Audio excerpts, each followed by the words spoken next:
It's just support Tom!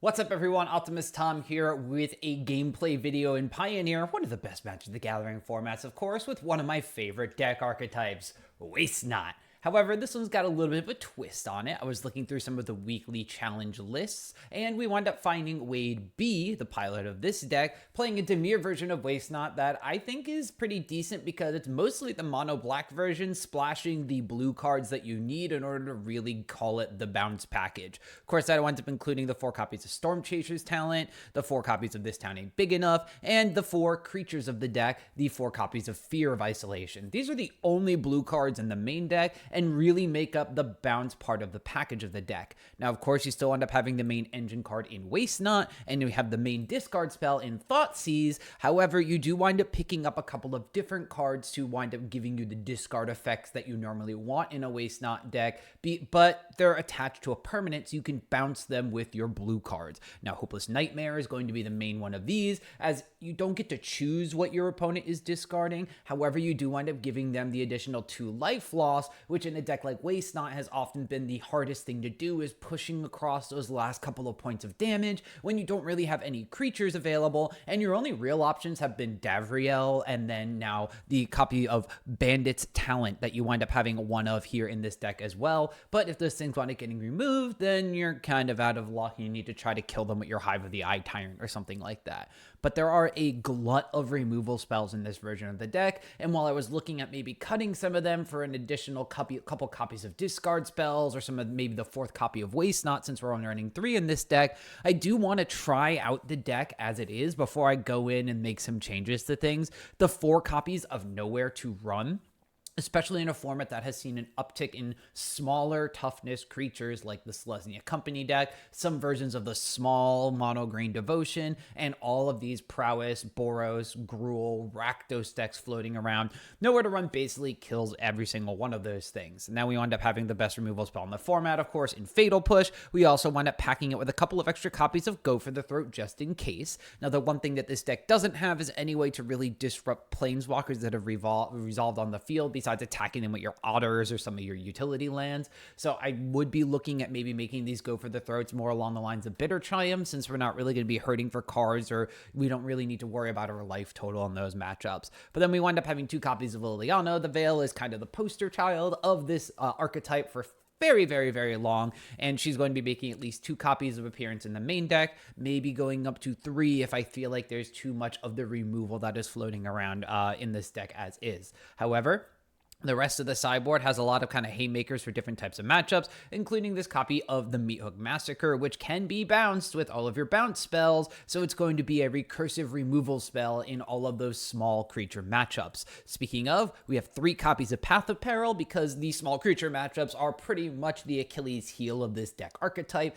as you are not going to be able to really live long enough to set up your engine cards and kind of get going, so you want to be able to maybe put down a Waste Not, board wipe what they have, play a spell or 2, and then maybe even board wipe again between this and the Meathook Massacre. We're also going to wind up packing 2 copies of Extinction Event. This is for the more mid-range and larger creature decks, of course, like Rakdos Demons. This is a house against Is It Phoenix, as all of their creatures are even mana cost, so you're going to be able to just completely destroy that board as well. Then we wind up having a couple more utility cards, like these extra 2 copies of Duress. They're going to wind up being very powerful for going up against mid-range matchups, with black mid-range matchups, as well as just the control type matchups. So you're going to be able to put these in against like Enigmatic Incarnation and things, which we don't actually have copies of Invoke Despair in this sideboard, which is normally your go-to card for that. Instead, we have different ways to kind of try to stop them from doing things like Ashiok Dreamrender, which will hopefully be able to shut off their Enigmatic Incarnation engine entirely. And so long as they don't wind up having red overlords and we can keep those out of their hand, we're going to keep this Ashiok on the battlefield pretty much the entire game. Grafdigger's Cage is also a way to kind of combat that, with creature cards in graveyards and libraries being unable to enter the battlefield. This is just an artifact version of the kind of taxing or limiting effect that Ashiok was going to have in the first place. And then this one also winds up limiting cards from the graveyard. So you're going to be able to shut off Collected Company decks with this one, whereas Ashiok cannot. And then you're also going to be able to shut off, you know, Phoenix or Reanimator style decks where Ashiok cannot do that either. Although Ashiok does, you know, get rid of their graveyard. So pretty solid on them. And then one of my favorite packages to kind of put in against slower matchups, especially the control type matchups, is the package of Narset Parter of Veils, which is just your opponents can't draw more than one card each turn, and then it lets you minus to find whatever sort of bounce or removal or discard spell that you need for the situation. But then putting in a copy of Notion Thief as well, which does have flash, and although it's a 3/1 body that can die to pretty much any sort of removal spell in the format, it does have kind of that Days Undoing Narset type effect to it. So this one is going to be if an opponent would draw a card, except for the first one that they draw every turn, so you know at the beginning of their draw step, you are going to be able to skip their draw and you draw the card instead. So in combination with Notion Thief and Narset, you lock them out of any card draw whatsoever, and so long as you can get one of their cards from their hand in their draw step, unless it's an instant, they have no plays to the rest of the game, and you've locked them out entirely. Now the main way of doing this in the main deck is Gaia Reach Sanitarium. There's only one copy in this list because we need to have as many dual lands as possible to hit the amount of blue we need, since we're playing a lot more blue cards. But in older versions of this deck that were more dedicated to the Narset Days Undoing or Narset Notion Thief combo, we've had multiple copies of Gaia Reach Sanitarium to achieve this lock in specific matchups. So this one is only going to have one of those, so it's going to be a little bit harder to do. Instead, this is really just going to hinder our opponents and make them think about removing the Narset as just an annoyance. And if we have the Gaia Reach Sanitarium, well, we've locked them out. The big thing, speaking of Gaia Reach Sanitarium, is just because of the amount of dual lands we now have to run, we're not going to be able to run our full 4 copies of Castle Locthwain. We're not going to be able to run those extra Sanitariums. Our Hive of the Eye Tyrant count has been put down to 1, and we don't have any of those Sunken Ruins, so that we're not going to be able to pump in the double mana to our lands and utility lands to just tap for 1 and then have that ability effect from like a Gaia Reach Sanitarium, or tap 2 in order to draw cards off of our Castle Locthwain. We are trying to make up for that a little bit by putting in a singleton copy of Odawara Soaring City. This is a bounce thing for our opponent's things, and will cost a little bit less if we wind up having like Liliana of the Veil on the field, and can just be a bit of a catch-all answer, sort of the way that Brazen Borrower gets put into Phoenix decks as a way to deal with threats that we can't deal with that wind up resolving. We bounce it, and then we can just make them discard it by using a Hopeless Nightmare again off of a This Town at Big Enough or something like that. So our deck has gone through a little bit of changes, and that does mean we have to play the deck a little bit differently. We're a little more on like the board state matters, and we're going to want to try to control it more than our normal control mono black style. But I'm excited to see how these additions make the deck a little bit more recursive and make the engine hum a little bit better. So why don't we hop into a league and see if Wade has cracked it. All right, we found our first opponent who was mulliganed to 6, and we wind up having a Thoughtseize in our opening hand. So I think we're going to wind up keeping this one, because no matter what sort of deck they're on, having one less card in their hand is going to be very powerful when they are on the play. And it looks like that we might actually just wind up immediately going into a mirror matchup. So this will be interesting. All right, so we drew our Waste Not, but we do have Thoughtseize in our opponent on a mulligan. So I think what I'm going to do is just kind of Thoughtseize right away and see what our opponent is up to. And oh, interestingly enough, we are on Valki, God of Lies, and Jace Reawakened combination. All right. So Jace can't be cast during our first, second, or third turns of the game, so we don't have to really worry about this one for a while. But we have the answer to Valki in our hands if they want to play it as a creature with our Nowhere to Run, and I don't think they're going to have a way to actually play their Tibalt. So instead, we're just going to get rid of their Jace Reawakened and pass the turn. All right, so they're playing a slightly different style of deck. It could still wind up being something along the lines of our like Waste Not combo deck, but we'll have to wind up seeing. This is a little bit unfortunate because they'll take our Waste Not, and then we can't actually play our Fear of Isolation unless we wind up drawing like a Stormchaser's Talent, which would be fine. But the Valki Jace combo was in a different version of this style of deck that I wound up seeing on a different deck drop. So unfortunately, I feel like we're going to wind up having a very slow game now, because top decked a Thoughtseize, meaning that they are not going to let us have fun. But all right. So let's just keep going. We're gonna play draw go, draw go, draw go for a while, I guess. With none of us having anything and like all of these removal spells on our hands not doing anything. Our opponent drew something because they did not play land number 4. Okay, so now we get to do some Hopeless Nightmare shenanigans, which is fun. So we can, since we know they have no lands in their hand, I'm just going to Fear of Isolation, do this over and like do this twice. Yeah, so they drew a Consider. So that was their draw for their last turn. Oh, we got rid of their Jace Weirkin, so we only know 2 of their cards in hand.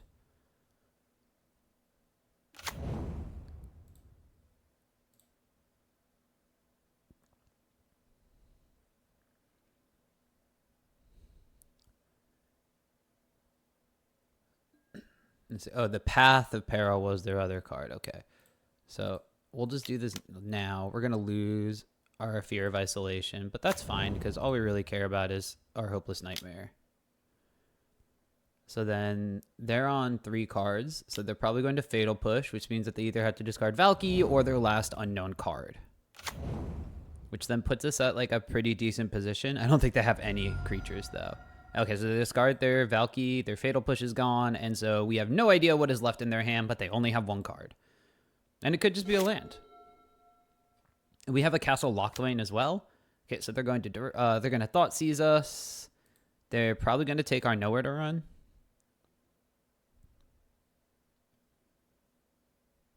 I would assume.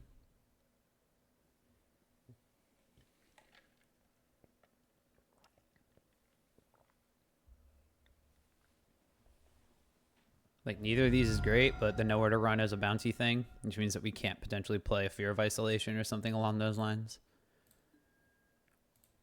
All right. Okay. Another Hopeless Nightmare is not that bad. Now, what I wanted to just play Castle Locthwain, like pass with Castle Locthwain mana up, but maybe we just play our Odawara as a land so we can Hopeless Nightmare and then Scry 2 on their end step. It's like, doesn't seem the worst. So we could just fix draws. All right, they're pretty much like drawn through. I mean, I still can Castle Locthwain here as well, which is probably what I'll do then. I just need to make sure I don't accidentally concede game like I've done sometimes by clicking yield till end step.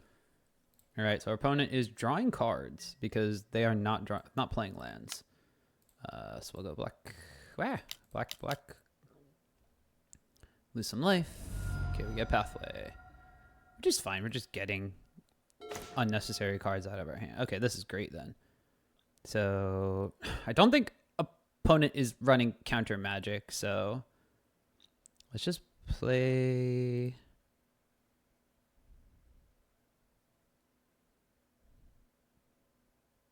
Let me just get the card out of our opponent's hand.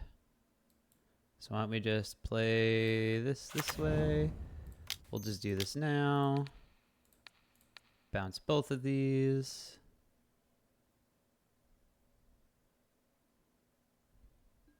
Cool. What do you have?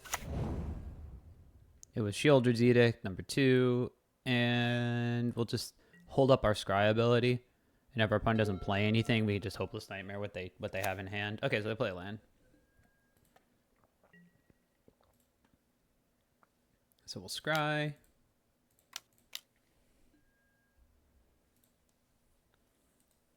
Probably want both of these on the bottom. They don't do anything. Nowhere to run. I'll just play this to get them down, and it'll also put our card count in hand smaller, so we're just losing less life off of Castle Locthwain. Oh, they have the Jace.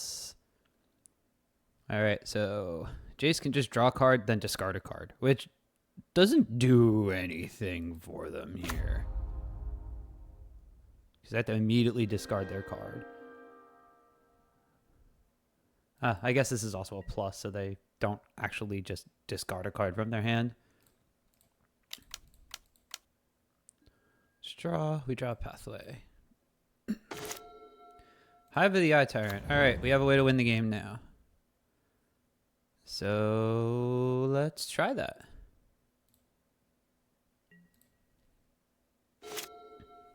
Caimano. All right, so now they've hit a dead card in their hand. Probably a land. Or a redundant Jace. And, ooh, okay. So they do have red in order to play Valki like the normal way. That's good to know.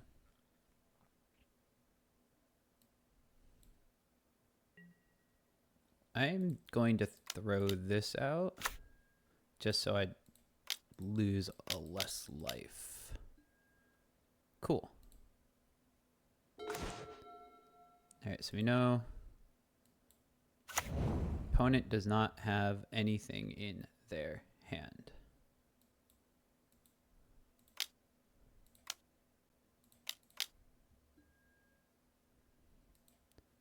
So we'll attack them. Let's get rid of Valki just in case.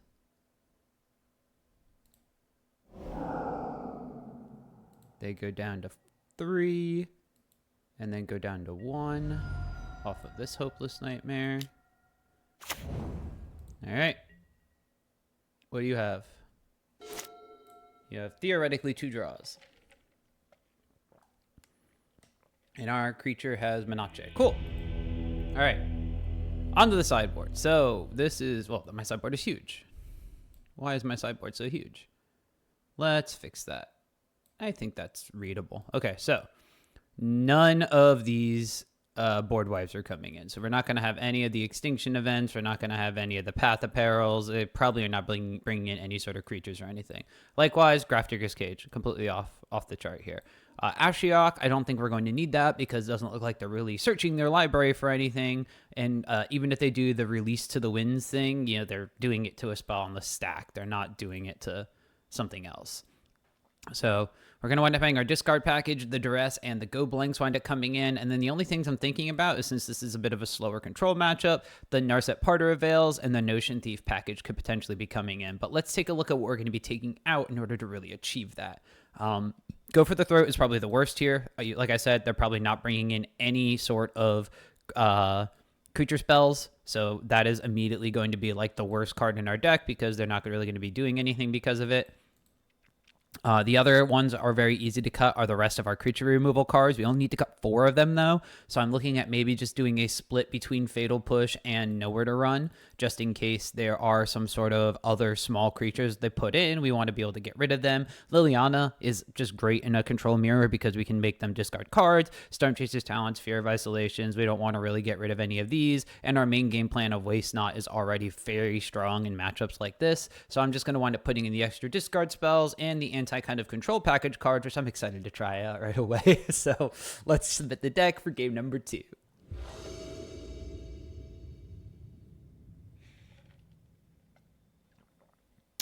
This is a slightly less playable hand, although we do end up having a Hopeless Nightmare and 2 this towns. Our opponent did mulligan to 6 again, so I think what we're going to do is keep this one and just see if it's good enough. So I'll probably just shock Hopeless Nightmare, and if they Thoughtseize me and get rid of my Hopeless Nightmare, I don't have any game actions, but I have these 2 this towns, and if I'm just drawing cards, they may be a little afraid of that. But since I have the redundant copy, it's probably just them taking a Hopeless Nightmare here. No, they took to this town. So this means that I am going to shock. I'm going to Hopeless Nightmare right away and then put them down to 3 cards. So this probably just gets a land out of their hand, but they are low on cards, so I'm not entirely sure. Yep, there we go. Cool land. I forgot that, like, since I have the Daybreak account, thank you to Daybreak Games for giving me a unlocked moto account, that I can actually, unlicensed terrace. Okay, so you're putting I guess this is just a beater. I guess that technically gets rid of the this town and Stormchaser's talent combo, which is annoying, I suppose. But shout out to Daybreak Games for giving me unlocked accounts so that I can play around with this, record videos, and just be a good overall hashtag MTGO creator. But that means that I have pretty cards, and I completely forgot about that. Let's see. So they have their unlicensed Hearse. I have my Narset now, which is very nice. So what we're going to do here is just pass the turn. They're going to exile our this town at big enough. And then, depending on what they do, I'm tempted to this town, my Hopeless Nightmare, and their Hearse, or whatever they play.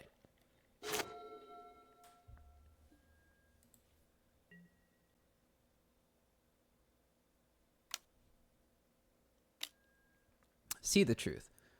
Okay, so, I mean, they are basically going to be doing a bunch of card type draws, and I guess they have ways to get their deck thin, so See the Truth makes a little bit more sense as a card to play.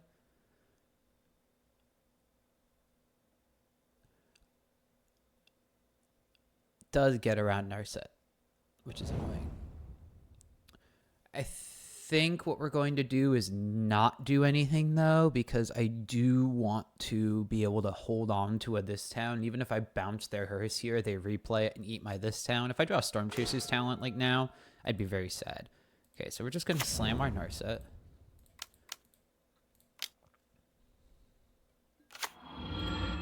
And let's see what we can find. Hey, look, a Stormchaser's talent. So I think I'm just going to take the talent. I'm able to play it and level it up next turn, but I don't have any this town yet. I do have to worry about the unlicensed Hearse, but the Stormchaser's talent is honestly a clock, which makes things pretty good for us. Like, yeah, I don't wind up having the hopeless nightmare that I wanted, but I'm able to potentially get a this town activation, get a this town to bounce talent and nightmare, and then have a couple of plays that way with a couple of otters.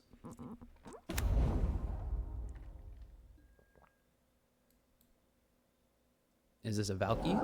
Oh, it's just Path of Peril. Okay. So Path of Peril is going to get rid of my one otter. They only have one card in hand, though.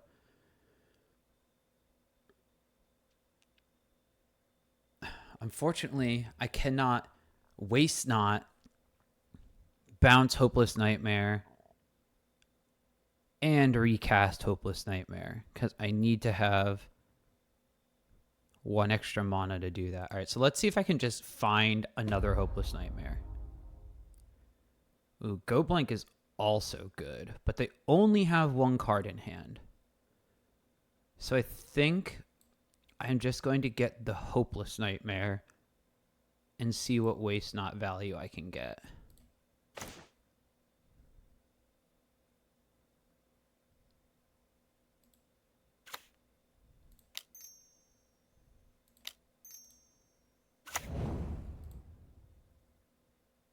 And I could tap this for black because of our Herb board. All right, we draw a card. Cool.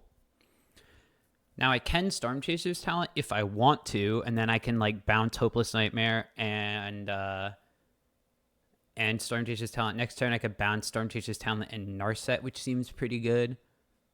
Maybe this just makes them pop the Path of Peril, and then I can just do it again. So I think, yeah, just throwing this out now. And like maybe they just play the Path of Peril on a singleton otter.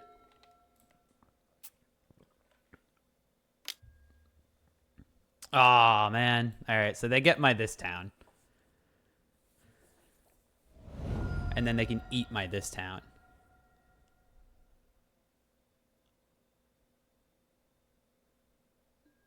Yeah, there's the Path of Peril. That's fine.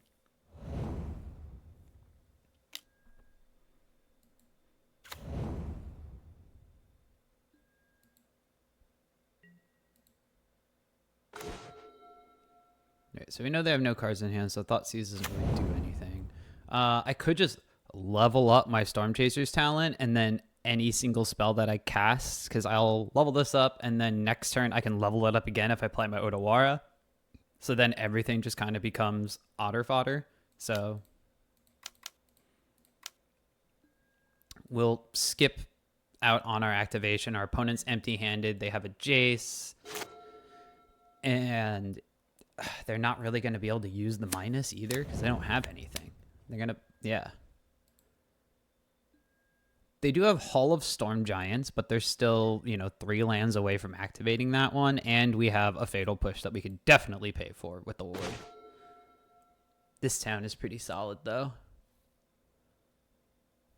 Because we can then reset our Narset, reset our Stormchaser's talent, or we could just level up our Stormchaser's talent, which I think is the play.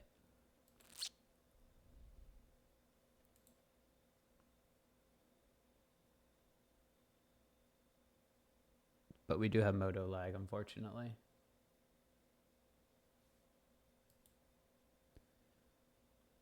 Which I'm a little bit sad about. Cool. All right. So let's just order it up.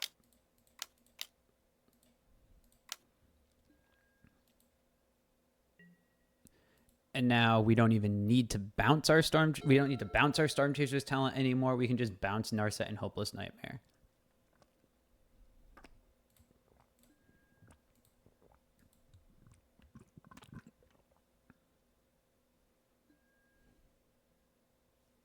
Okay, so they plot nothing.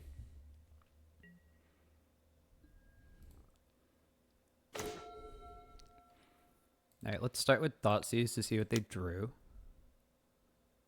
And that'll give us an otter. All right, we win. Cool.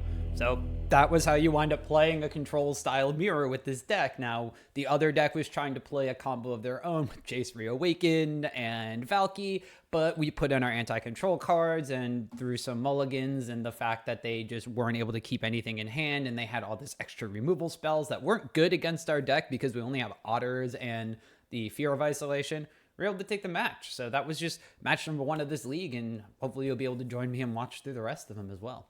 All right, welcome back, everybody, into our second match. We win the die roll this time around. And we have a pretty solid go-to. I like being able to keep what we have here because we can go Watery Grave into Thoughtseize if we want to see what our opponent is up to. And then we still have the Bandit's talent for Waste Not to follow up. And we wind up having Gaia Reach Sanitarium. So this is definitely a keep.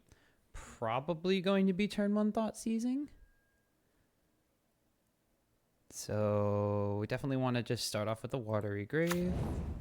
Yes, I will pay 2 life. We'll go to 16, and we'll see what our opponent with our Inconspicuous Llanowar Elf icon is up to.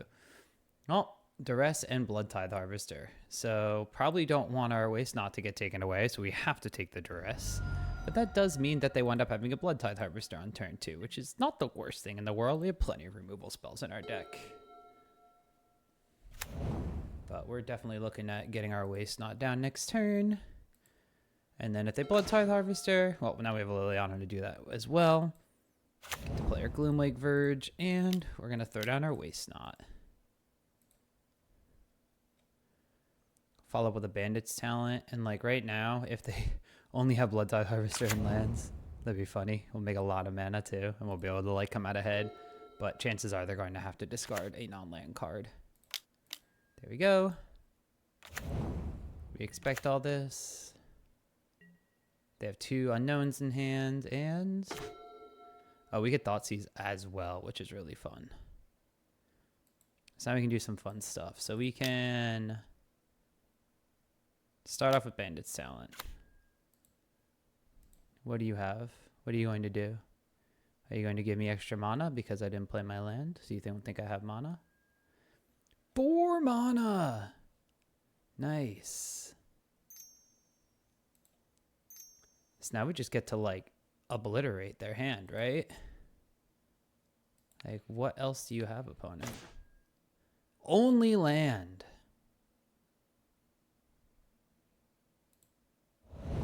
All right.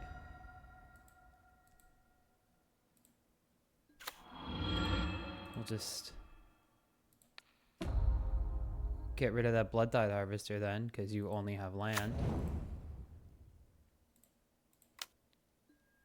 And level up our Bandit's talent. Cool. So this is like our rack effect now. We've obliterated our opponent's hand. And now we just have to be wary of the Mutavault that they have to deal with our Liliana. So we'll play our Sanitarium. Take up our Liliana, discard a land.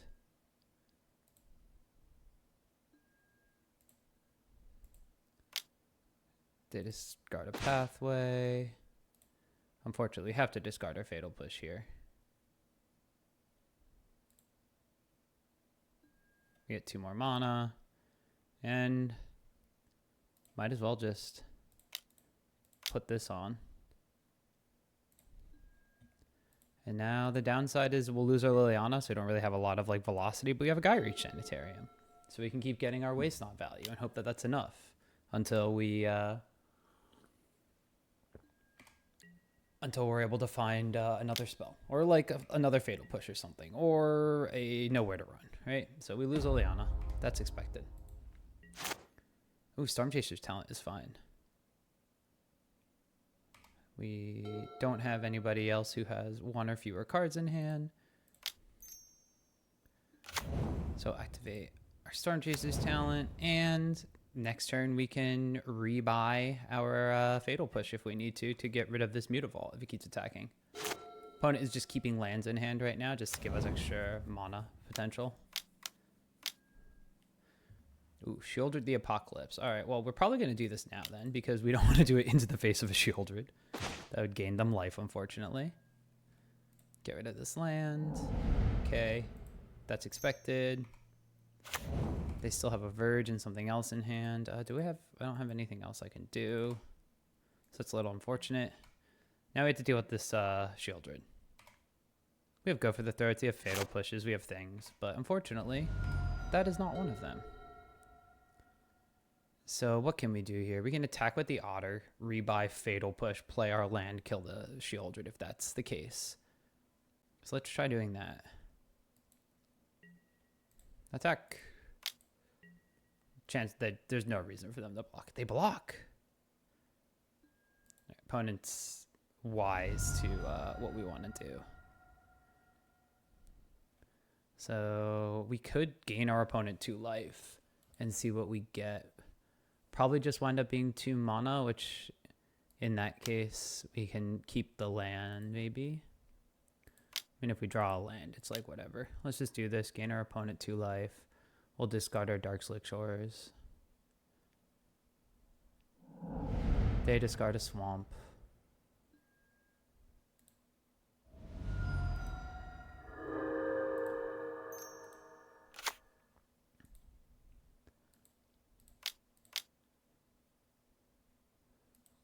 We'll just get back our Fatal Push.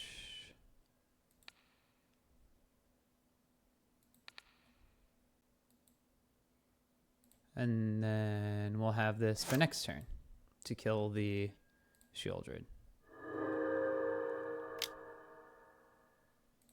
Let's be 6. We go to 2. That's fine. We might die, but we probably played the game a little bit too fast if that's the case. And it's fine because we're learning. Oh, well, you know, they could just Thoughtseize away our Fatal Push too. That's pretty bad. Oh, they're going to kill me by making me draw. Ah, that's unfortunate. Because I'll go down to 2 off of this Shieldred. Okay. So used our Waste Not against us. All right, so this is one of the mid-rangey matchups. And as we saw, most of their stuff is even mana cost. So we're probably going to be bringing in the Extinction events. Go Blank is also very good in this kind of mid-range matchup. And then probably the Duress is just to deal with any sort of spells that they're bringing in against us. Don't think we need the Mihawk Massacre. I don't think that the Notion Thief Narset plan is that great of an idea. The things we really want to kind of reduce now are like our kind of like less good spells because a lot of our deck is pretty solid against them. Nowhere to Run, pick up Nowhere to Run is a way to kill Shieldred. However, we also have Go for the Throats. I also think that Bandit's talent is like okay against them. I think just looping our Hopeless Nightmares and stuff might be the better plan. I like our Lilianas. I like our Bounce plan. I don't think we're really going to be getting rid of any of those. So I think what we're going to wind up having to do is get rid of some of our Nowhere to Runs, We might actually wind up going down all of them, which doesn't seem super correct because there's Bloodtide Harvesters. I don't really know what other creatures they might be running. I mean, they could have Blade of the Oni and stuff, which is why like I want to try to keep the Fatal Pushes in. It also just cleanly answers Shieldred. And I don't know what else they'd be bringing in from the sideboard, but I think I'm just going to go for like this straight up kind of like mid-rangey version, just bringing in some removal and extra discard spells and see if that's right. These Nowhere to Runs being taken out might not be correct, but we'll have to see what happens. I would like to play first again. Okay, so we have our Waste Not, we have our Thoughtseize. Probably not going to, I mean, we have the Liliana follow-up, so we are probably going to want to Thoughtseize on one because they could duress us on one. Assuming they're bringing in more duresses and such stuff like that. So we'll just Darkslick Shores and Thoughtseize them. Yeah, because they have their own Thoughtseize. Yeah, Blade of the Oni, if you're missing out, was another one. Fatal Push kills that, and we do end up having Nowhere to Run to deal with that as well. Heartless Act stays in, so interesting from them. But we're just going to get rid of their Thoughtseize and yield until next end step, not concede game. But this is more of a more aggressive start for them. Blade of the Oni is annoying because it gets around Go for the Throat, which is maybe an argument for leaving in one of the Nowhere to Runs. But again, Go for the Throat does not, Nowhere to Run doesn't deal with Shieldred. And if they're on like the Bloodletter of Aklazotz or the Archfiend of the Dross version, which I don't think is super popular anymore. This is probably just going to be FOMO. Yeah. Give us a discard. Okay. Probably just going to go for the Throat the thing now then. Second set of FOMO. They discarded their Urborg. They have one unknown card in hand. Ooh, we can duress away. Is this a creature in their hand? I think so. So we could duress with a Heartless Act and draw a card.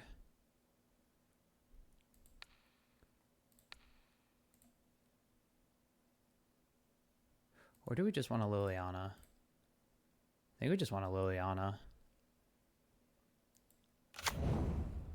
So we can just Liliana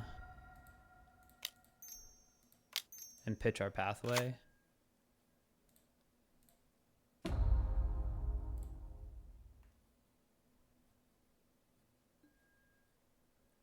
Okay, so we get a Zombo, which they can then just Heartless Act if they so choose. But we have Waste Not value now. And normally this wasn't a bad matchup for the mono black version, but I am still kind of trying to figure out how to play this more bounce favored version. Okay, Fable the Mirror Breaker off the top is not fun for us. But we can trade with Goblin Shaman token if we really want to. We can minus Liliana too. So we know there's a Heartless Act in hand. That'll at least result in a card draw. So why don't we start off with that? Yeah, so they have two creatures. All right, so they're just going to concede there. I guess tired of it? Not entirely sure. Maybe just realizing that I'm playing mostly removal spells and stuff, so they don't want to have to deal with it anymore. All right. Well, let's figure it out. So we can put in duresses.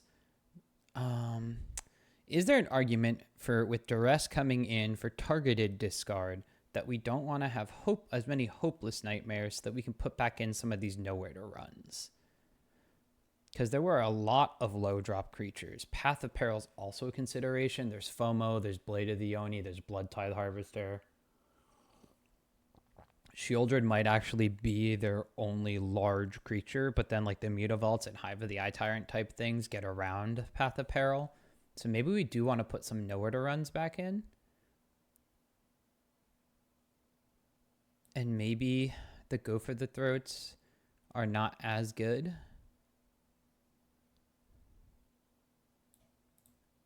Maybe the Hopeless Nightmares are not as good. Hopeless Nightmare does give us a bit of a clock.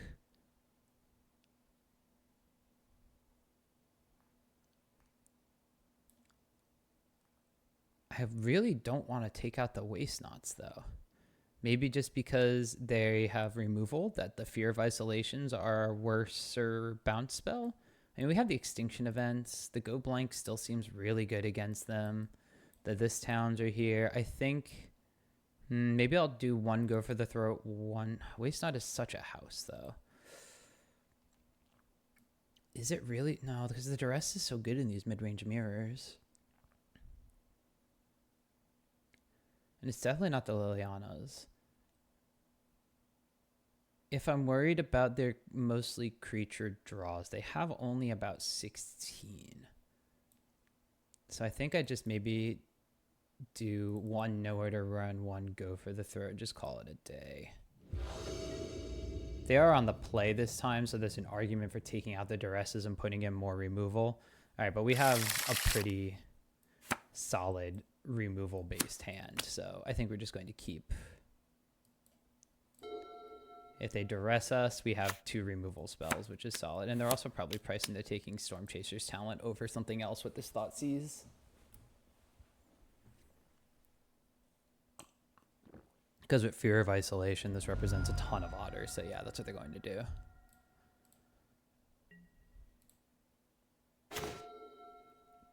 So then we'll play this on black and pass.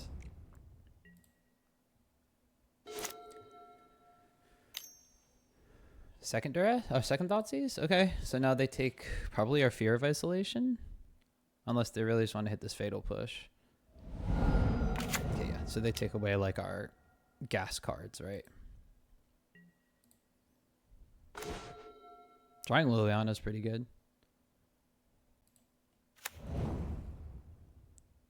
Yield until next end step.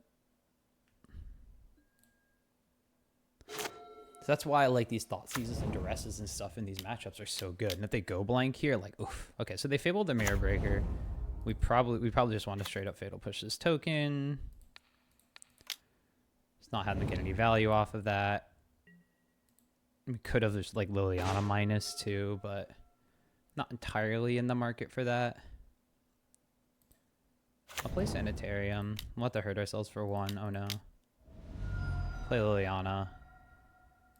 And I'll probably discard the Pathway.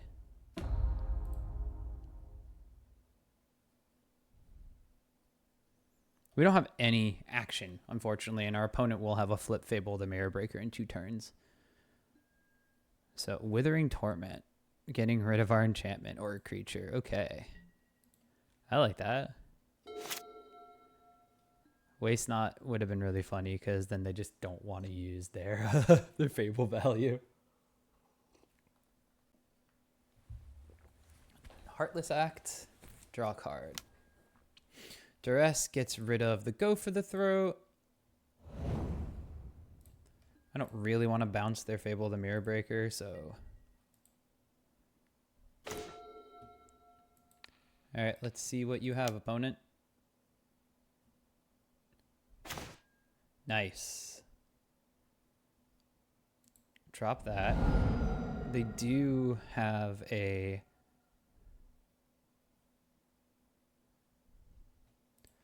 We'll just play our Odawara. They've got a Invoke Despair. And now, like, I could make them just draw a discard, but I will also draw a discard, and I kind of want to have something good, so... We'll just pass. We can minus Liliana here. Cool. What do we get? Stormchaser's talent. Nice. Good thing I did not do that. Make you sack a creature. We'll just play our Stormchaser's talent, get our Otter, and then next turn we can level up and we can get back Fatal Push for something if they want. We can get back our... this is only instant or sorcery spell, right? Yeah. We can get back our Fatal Push for something that they have. Get back our Thoughtseize if they're holding a card in hand. That's chill.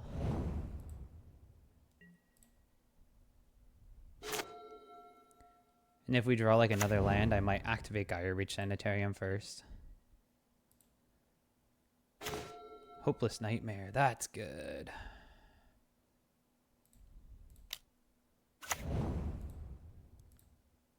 Just make them lose 2 life. We get to tick up our Liliana. And just pass. Don't think I want to... Do I want to scry? I don't think I want to. I think I want this. Okay, so they're playing the Unholy Annex side. That's fine. Just have to worry about one more land.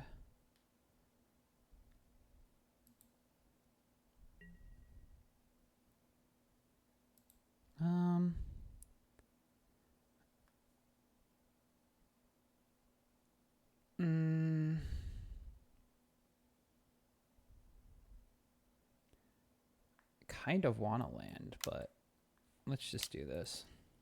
I don't think this is 100% correct.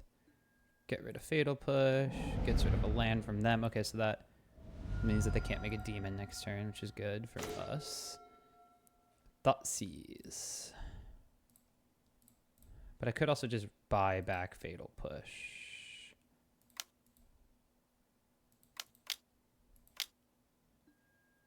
So I buy back the Fatal Push.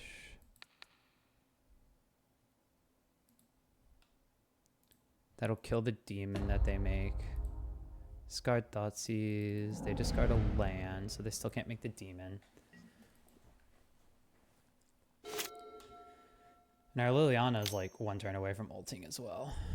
Ah, duress. Okay, so now I can't kill their demon with the Fatal Push. Sedge. They lose 2 more life. This town and big enough would be great right now. Okay, but we get another Fatal Push. I really want to activate Liliana though. So I guess we just plus up Liliana, get them empty-handed. And don't worry about our Fatal Push. The land for them, so that takes another turn off the demon. Getting this town would be really good right here. FOMO, that's unfortunate for us.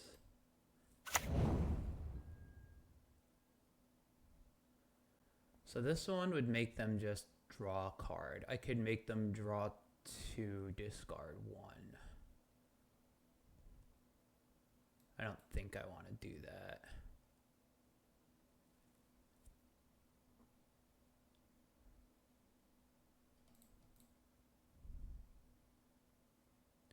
Sorry, Moto lag. Mutavault. That prevents us from just like activating Liliana. It also gives them a demon now, which is really annoying. Now all of these Fatal Pushes in our graveyard are really bad.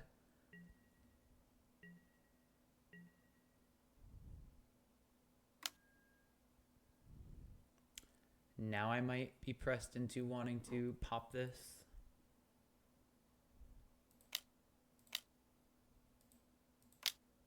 Fix our draws.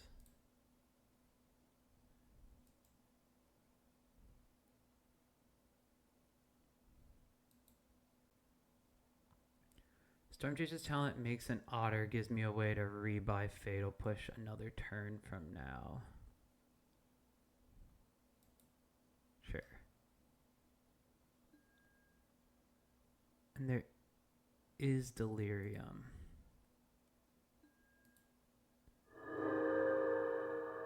So if I minus Liliana, they're going to kill Liliana, but I have the Stormchaser's talent on top. So let's see if they Stone Rain themselves this way. They probably sack FOMO so they can keep this engine going.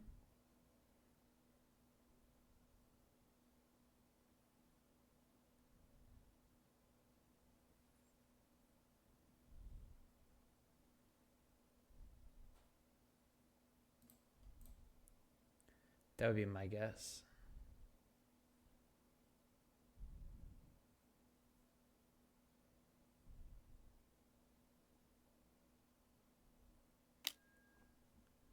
Oh, no.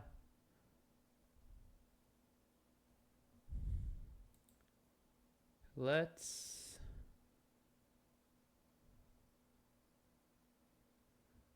Stormchaser's talent I want, actually, because there's like an argument for me digging for another removal spell. It has to be exactly a 1-mana removal spell, and I only have 1 more Fatal Push in the deck. That works? Okay.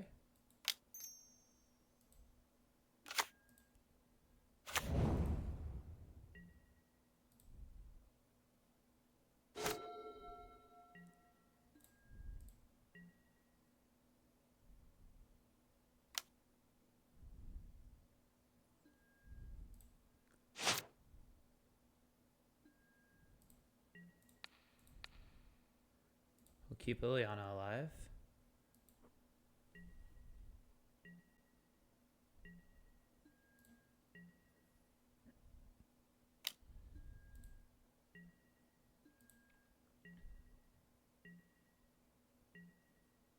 Land is pretty good here, actually, because I could land Fatal Push the demon that he makes now.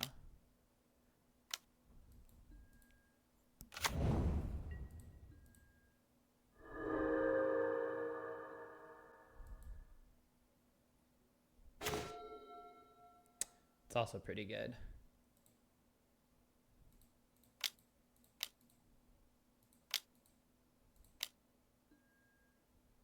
Go for even. Get rid of a Thoughtseize. And go. Without the Waste Not in play and without this town, this is so slow. Discarding all their removal. Alright, plays out a land. Draw a card. Cool.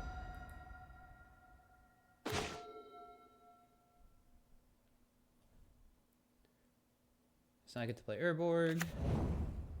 I get to level this up. We go 1, 2, 3, 4. We rebuy Fatal Push.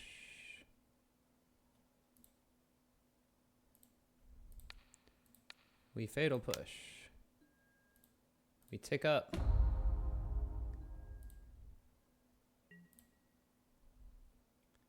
And we still need one more land to turn our Stormchaser's talent online.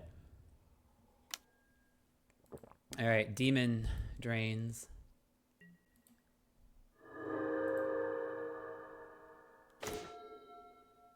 Fatal Push is pretty good.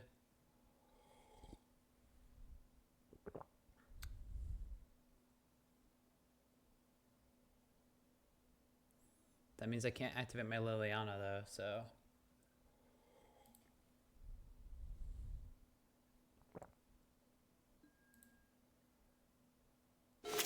Guess that's what we're doing.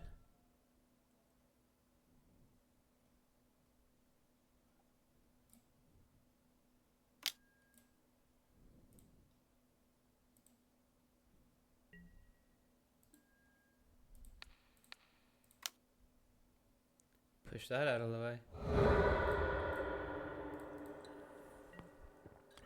Make them slowly lose 2 life over and over again. Ah, they have a Blade of the Oni, okay. I mean, if we were able to use our Liliana, they wouldn't have had that in hand. Extinction Event again? I guess I'm going to Extinction Event here.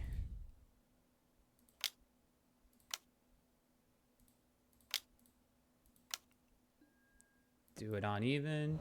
Get rid of the blade. Take up, discard your land, probably. Yep.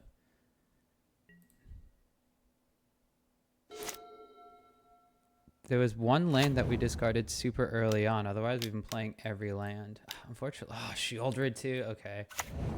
This sucks.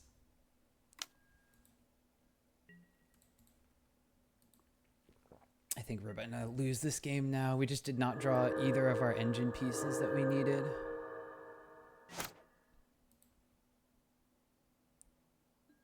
Land is a little too late here. Shieldred's going to... They're going to activate their Mutavault. They're going to attack him with Shieldred. And we're just going to die, unfortunately. No this towns. No Waste Knots. Only one Hopeless Nightmare. Yeah, we just kind of had all of our removal this game, which was a little unfortunate. Like, our talent and our Fear of Isolation got taken from us super early. Yeah, because this has to be whenever you cast an instant or sorcery spell, you make an Otter. So you actually can't do anything. See if they remember to activate their Mutavault.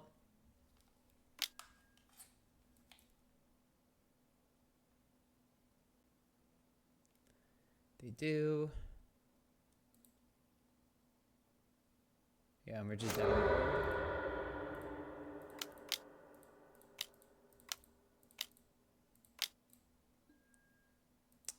Yeah, unlucky. I feel like we probably could have won this game. We lose to the Shielder that we lost to in game number 1 for like very similar reasons.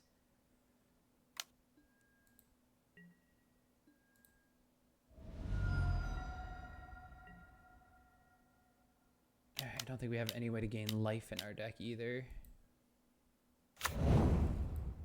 Oh, but we're just dead now because they just have a demon to drain us. Cool. All right. Well, that was a little unfortunate. Should be a halfway decent matchup for us, but game number 1, we just did not have really great draws. Game number 2 kind of showcased exactly what our deck wants to do against theirs. And then game number 3, we didn't have any of our engine pieces to really put a decent clock on them or put them under any pressure. The Unholy Annex with the Mutavaults. Mutavault was the one thing we had a hard time interacting with because we kept pitching our Fatal Pushes to get our Liliana high enough to deal with all their other creatures. Argument could be made for keeping in some more of the nowhere to runs and drawing those instead of drawing like Fear of Isolation or something. That may have just been our super weak bounce piece, but not having this town and not having any bounce pieces at all or a Waste Not active just made us a mono black control deck that just wasn't doing a heck of a lot. So a little unfortunate for us there is we wound up losing match number 2, but we still have 3 more matches in the league to see how the deck is doing. And you could see that even without its engine pieces, the deck can grind just like the normal Waste Not deck can. Just those Stormchaser's talents and everything too would have potentially just been more discard spells, which we saw them having a lot of lands, and we had the active Liliana keeping them very close to 0 cards in hand.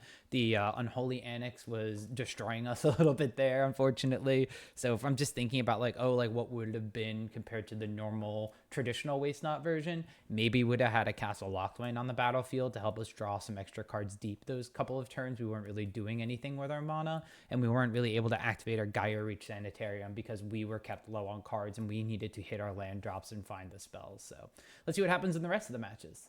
All right, we got paired for match number 3. Win the die roll. Jerry Cat 53, you want to play with me? All right, we have our very removal heavy hand, and we have this town ain't big enough with a lot of things to do with it. Let's keep, because if they're playing a creature deck, this is pretty good. All right, so we skip our draw. We'll play our swamp and end this turn.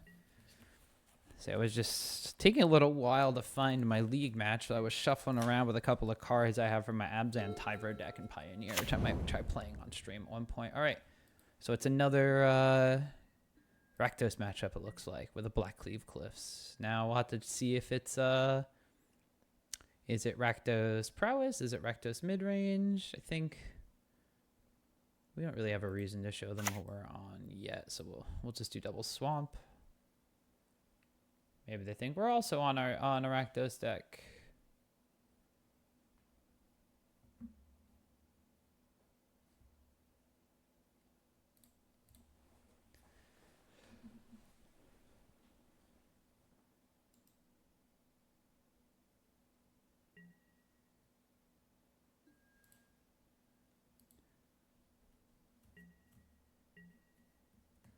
I always forget how to bring up the chat in the client.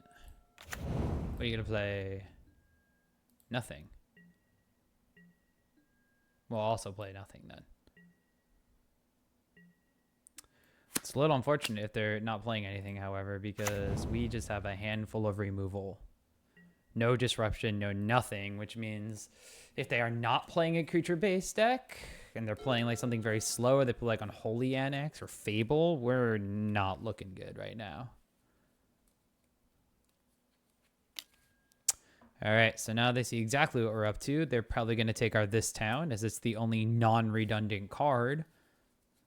And then we're a little boned, because we saw last game what happened when we had no bounce spells and engine cards against the Rakdos deck, and it was not great. Yeah, and they are not priced into playing anything whatsoever right now. All right, so we can Thoughtseize them ourselves now and see what they do have. Shieldred, Fatal Push, Alacia, who laughs at fate. Nice. So we can just start bringing back. And the thing is, too, is you don't have any finality counters on these, right? Target creature covered in mana cost less than equal to Alacia's power from your to the battlefield. So you just start recurring all of like your FOMOs and everything, which is pretty solid. We're taking the Fable, though. That one makes the most sense. We can't interact with that one. The other thing is Alicia have it not sleeved up, but I bought 4 of them for a potential standard deck. I wanted to do some Rakdos human shenanigans, but don't think it's going to pan out the way I want it to with all the bounce cards that are floating around now. All right. Fear of missing out. Will wind up getting nowhere to run. Nowhere to ran. Probably the best removal spell for it there. They have Delirium. They still have Shieldred, double Shieldred in hand, which is unlucky for us. They didn't have any lands when we last looked.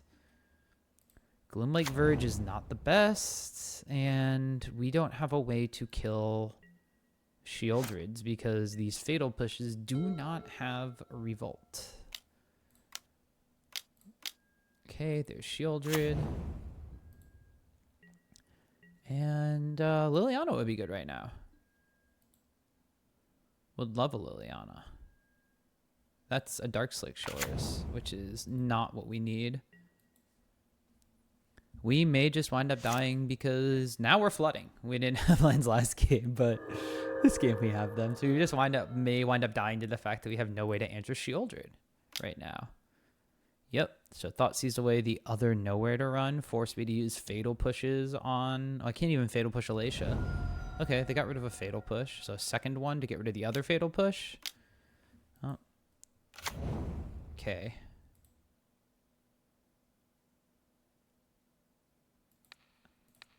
Think I just do this. Wait, they pitched the Fatal Push last turn. So I have a way to answer Alicia, but I don't have a way to answer the Shieldred. And Alicia can make all of these FOMOs come back. So I really want to have a way to kill Alicia, even if I just wind up dying to this Shieldred. But I can, like, Liliana, get Shieldred, go for the third kit Shieldred. So I have ways to answer it. It's just none in my hand right now. Hive of the Eye Tyrant is not one of them. So we're on 7 lands now? Yeah. And our opponent probably just kills us with Shieldred here. Because we're at a virtual 4, 2 off of our draw, 4 off of our Shieldred. They don't have to play anything else. And we're looking pretty dead. The Alicia also in this deck makes the curve have an odd cost creature to it, sort of like Graveyard Trespasser used to do, which means that we're not going to be able to just Extinction Event their whole board. Yeah, another land. Hot damn. All right, we put it on the blue side because they have Urborg for us. And we're on blocking duty with our Hive of the Eye Tyrant. So you can animate, block, nowhere to run. Right? But then they just Fatal Push our Hive, right?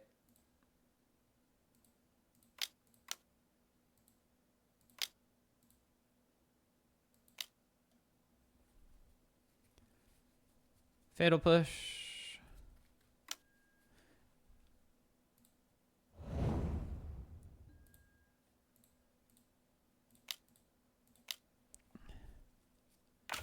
We take 1. Go to an effective 1.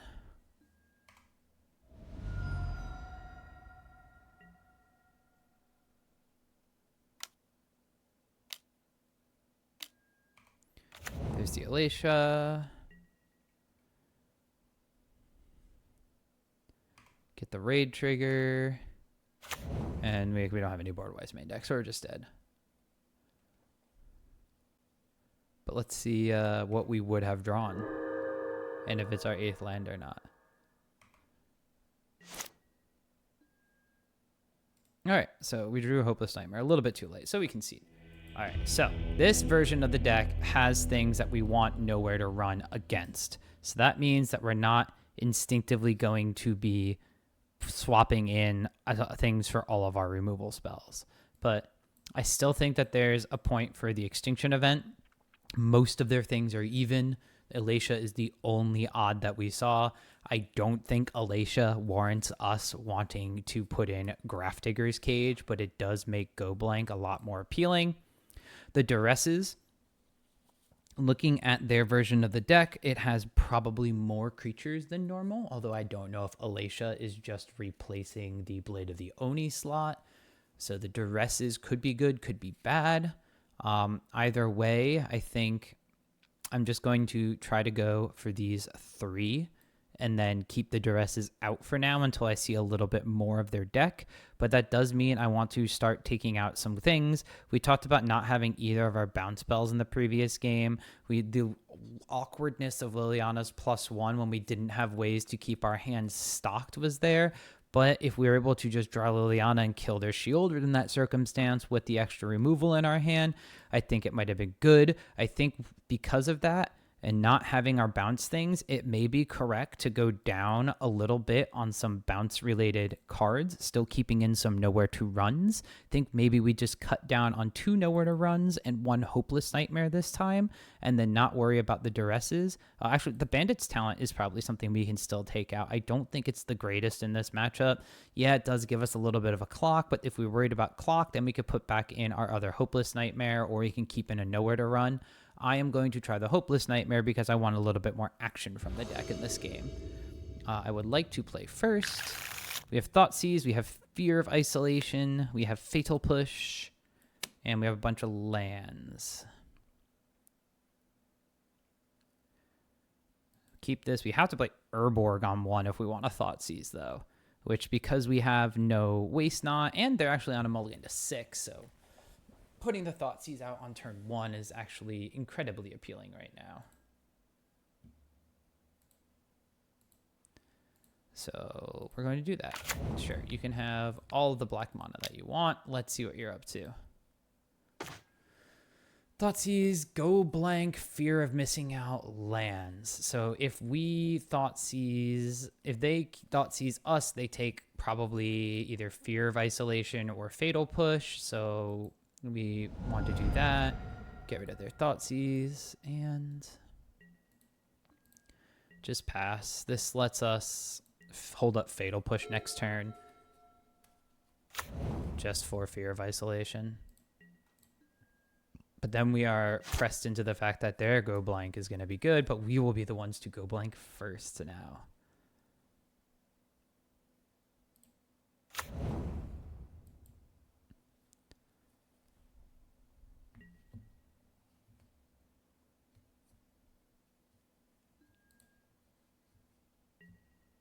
So if they play FOMO, probably play Swamp, maybe Urborg, it doesn't really matter. Mutavault, okay. They play their FOMO, it hits. We will push their FOMO. Let's do it after they draw discard, just in case it changes what they're going to discard. They discard their Urborg. So we know they have a Go Blank, 2 unknowns, and a Swamp.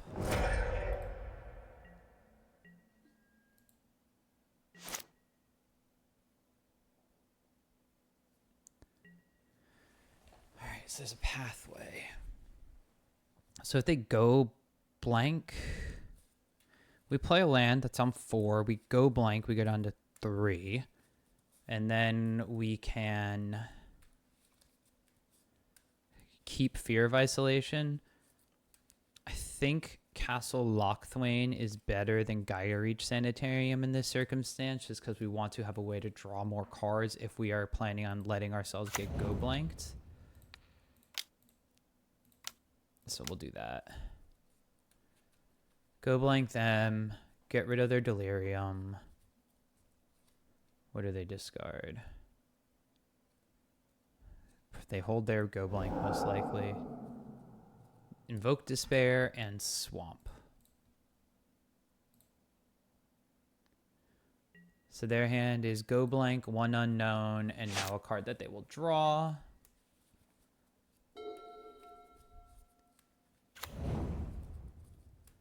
Could have been either or. So now we'll pitch our 2 lands, have our Fear of Isolation. So There's like an argument for keeping the Gaia Reach Sanitarium, but I think the Castle Lochline is slightly better. Okay, so now we get to do Fear of Isolation, bounce our Urborg, replay our Urborg, hold up, nowhere to run. Man, at least it's some damage, but the downside is I don't think we're winning a creature-based race against the normal Rakdos deck. Ooh, Unholy Annex. Especially when they have Mutavault active. We can kill their Mutavault. And no land here means that they... Okay, so that would just be a Stone Rain next turn. Which puts them another turn behind on their Demon play. Okay, so let's start by attacking. Not something we do a lot in this deck.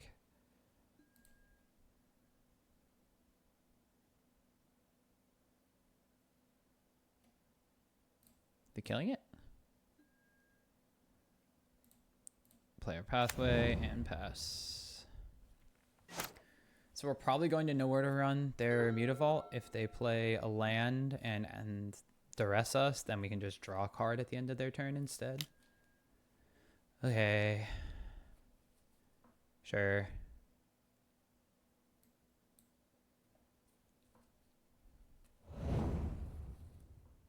That's sad. So now they have to do their Unholy Annexing. And Unholy Annexing is 100% what kills us in these games. We lost to it last game too. Or last match too.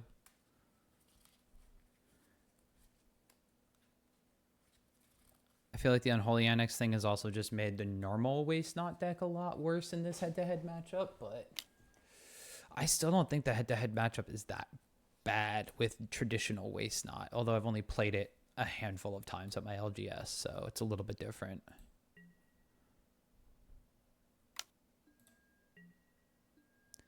Yeah, arguing for not attacking there too, just so that they don't get a free 2 damage in, but we were assuming we're going to be able to kill their Mutavault, so...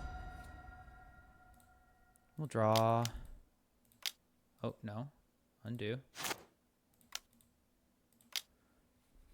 Yes, it could have been our colorless one. Drop a turn. Alright, we just have Hopeless Nightmare. So make them discard. They'll lose 2 life. They've already go blanked. We don't know anything in their hand. Ooh, second Unholy Annex. All right. And we'll learn our lesson from last time since we have nothing to activate or use on the Mutavault here. Downside is they're like drawing all gas. Oh, Liliano, the Veil. Rough. Because they're not playing a 4th land, which means that they're drawing really good cards. So, unfortunately, we lose our Fear of Isolation here.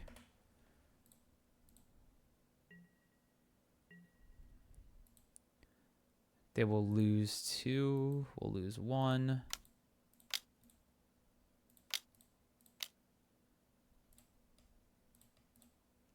So it'll be even life, but they're up so many cards compared to us. This is where I wish I had more Castle Lochlanes, like in the other match. Castle Lochlane against Unholy Annex would have really been the difference, and I think that's why I'm not feeling the normal Waste Not matchup as much. I can kill their Mutavaults with Field of Ruin, just without them being a creature. Yeah, you can just do so much more. We'll play a Waste Not, which may deter them a little bit from activating their Liliana, because that may give us value. But, I mean, if they don't have lands to discard, so that's giving us creature or card draw if they activate Liliana.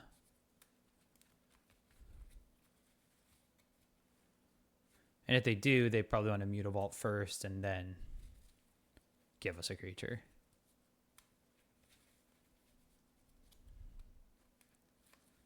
Like, really wanting to have 4th Waste Not, I think, in the main deck. All right, Blade of the Oni.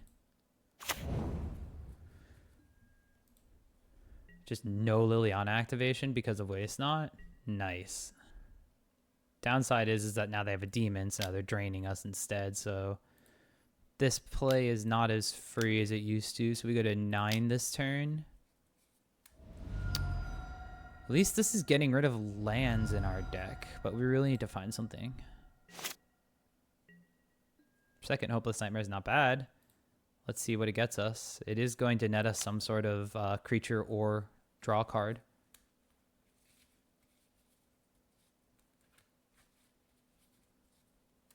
Prefer a draw card over a creature? They just have like removal spells that they're pitching now. I mean, that's most likely what they have since they're pretty dead. Our opponents are not dead. I mean, the cards don't do a lot against our deck. Discarding Liliana the Veil makes us draw a card. We draw our own Liliana? This town ain't big enough. All right.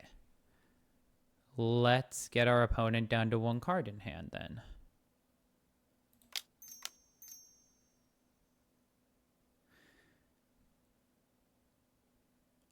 I mean, I could bounce you on Holy Onyx, make them waste their turn.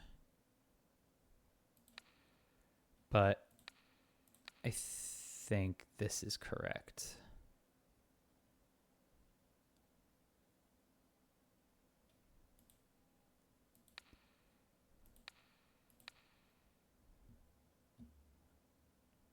Unfortunately, we're getting the lag right now. Cool. I didn't want to click done and have it not bounce anything.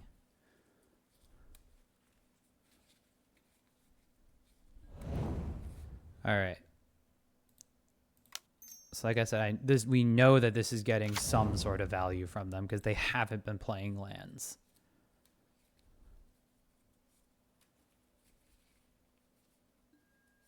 Gets us a creature.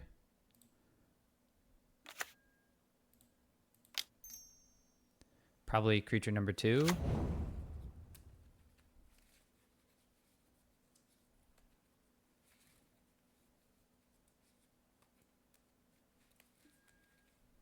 They all right.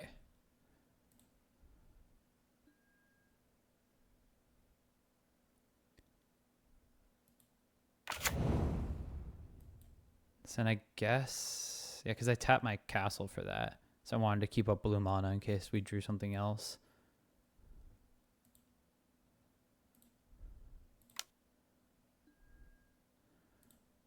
We'll just scry to, ooh, okay. We can buy back this town and big enough next turn too. Yeah, because we'll play for 1 and we have 1, 2, 3, 4, 5. And then, yeah, nice. All right, so now they probably don't want to attack unless they like, because they can't reconfigure and equip. Or they can't reconfigure and activate Mutavault. They are shocking though.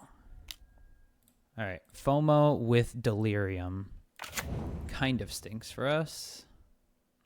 Especially because this is Menace. So they bash in for 6, drain us. We go to 1. I don't think Stormchaser's talent is enough there. Oh, what are we getting? Are we getting land? Yeah, we're getting land. It doesn't do anything for us because we already know what's on top of our library and we don't want to get rid of it.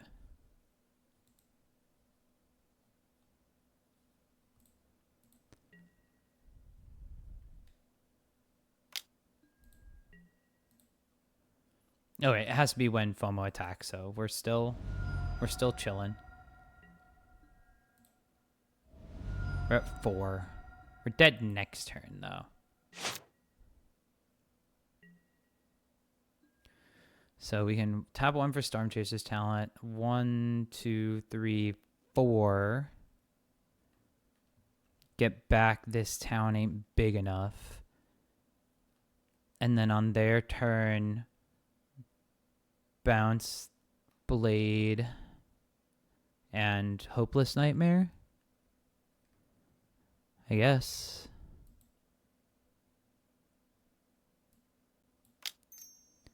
Or even just bounce Stormchaser's talent.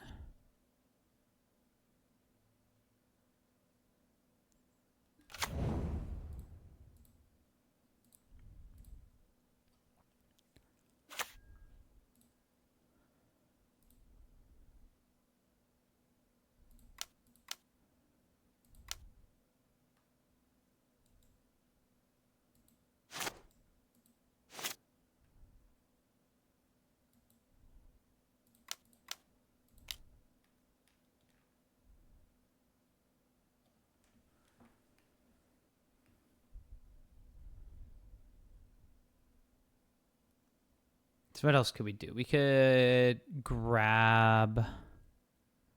And this town is the only thing we can grab, right? Yeah. Because the other things are not instants and not sorceries.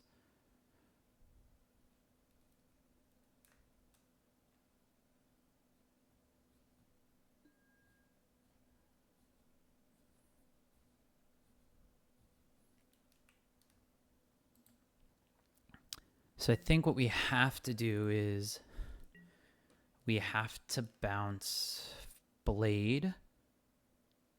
Because Blade is... if they have removal spell, Blade can't be blocked. So I think we have to bounce Blade.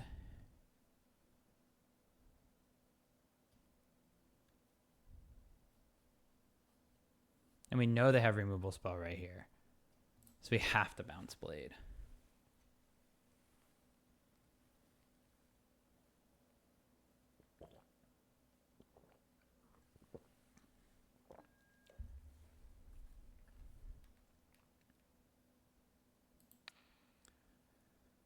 Bounce Blade. Bounce Stormchaser's talent.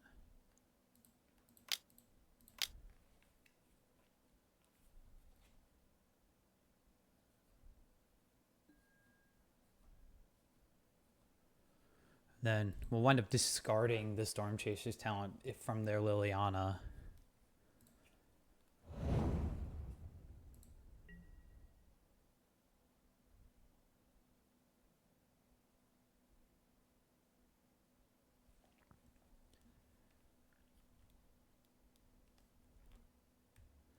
And we have to double block to get rid of it. So otherwise they get a second combat.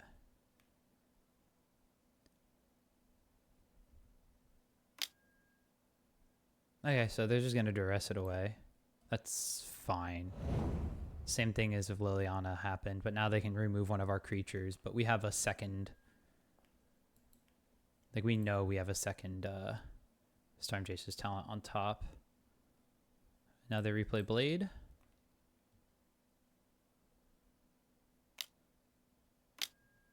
Oh, okay, Blood Tithe Harvester. And they just activate Mutavault.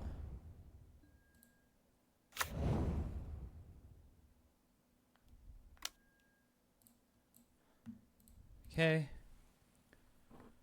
Oh, so we're just dead to this Unholy Annex next turn, though, which is not good. Okay, fled the Stormchaser's talent.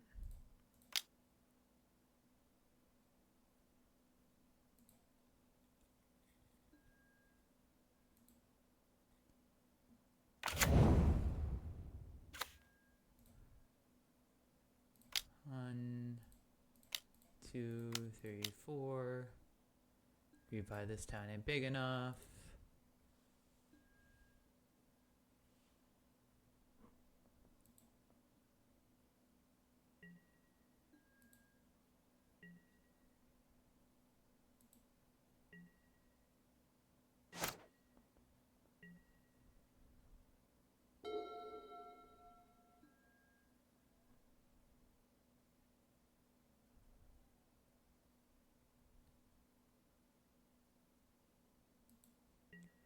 See what they want to do.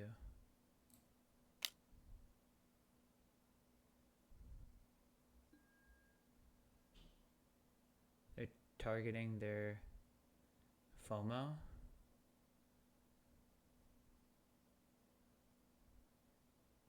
So I'm just dead to this Unholy Annex.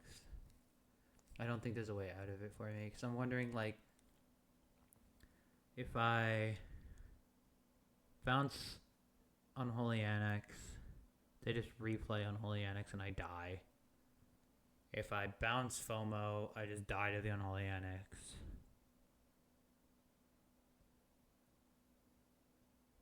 I'm just dead, unfortunately. Oh well.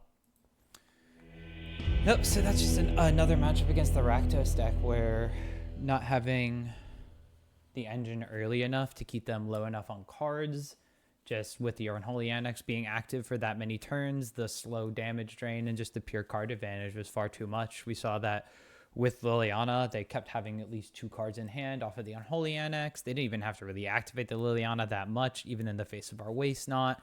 And the lack of Field of Ruin for this matchup specifically is very detrimental for the deck, because not having a way to deal with Mutavault outside of Fatal Push, which also has to tank up dealing with like FOMO and those creatures, it's one of our only answers to Shieldred as well, is just not great. And I know this is another game where we wound up having a ton of lands, but when we had the lands to get our Stormchasers this time a big enough loop online, it just still wasn't enough to outgrind the Unholy Annex advantage that is being created by this Rakdos deck. So far I've been unimpressed with the way the Dimir deck plays against Rakdos compared to the mono black version, but like I said, it may just be because I'm still thinking that I need to play a certain way because of the mono black version and how it plays, and the Dimir version just needs to be a little bit more aggressive or go at it from a different angle. Maybe I should be bouncing their Unholy Annex on their end step or on my turn or something so that they have to use all their mana to do so.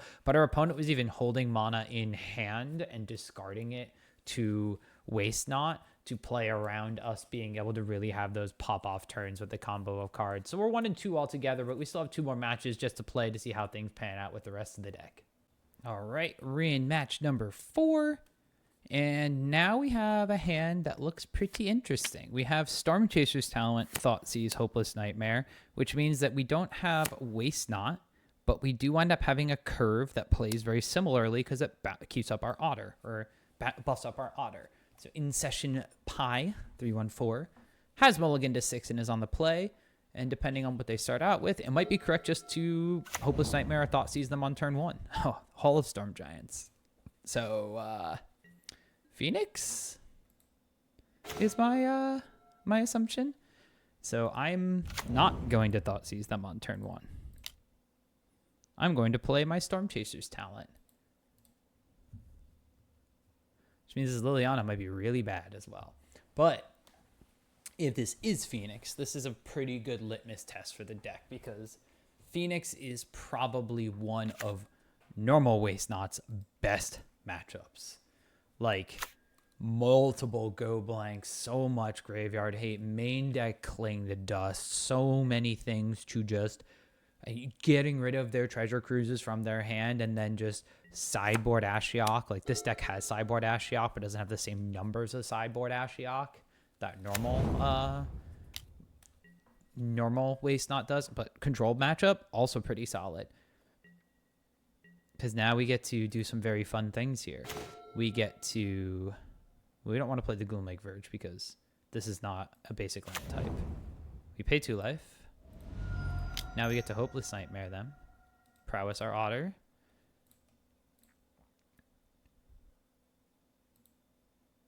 Oh yeah, they have a Yorion. I didn't even notice the revealed card. So yeah, I'm sitting here talking about Phoenix and they have a Yorion revealed the entire time. Well, it doesn't say it in the chat log. That's why. Where the hell did that come from?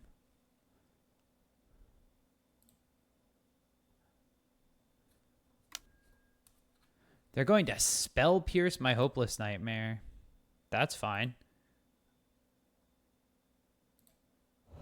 I'm going to Thoughtseize you now, which is probably the better of our spells to resolve. So what do you have? Wandering Emperor, March of Otherworldly Light, Demolition Field, Island. Cool. I don't want to get marched. And they will be able to play Wandering Emperor, but we'll just have to play around it.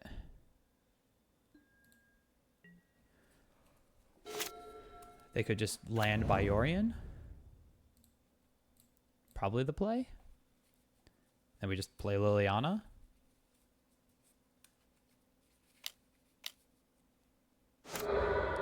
Demolition Field targeting our Watery Grave. All right. I'll get a Swamp. Thanks. That still turns on our Gloomlake Verge. They find basic plains. So did they find another March? Is that what they wound up finding? Either way, we'll play a Shipwreck Marsh and we'll throw out our Liliana.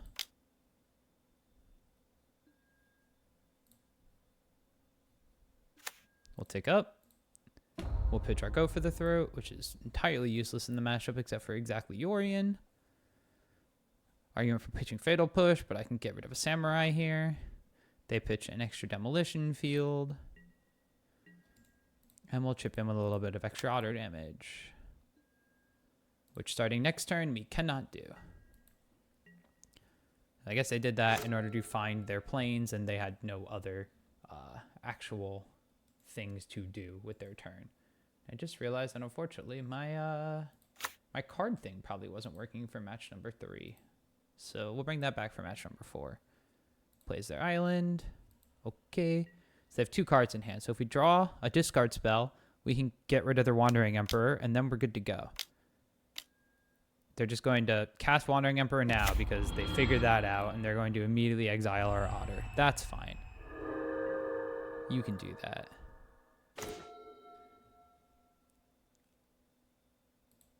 Gaia Reach Sanitarium.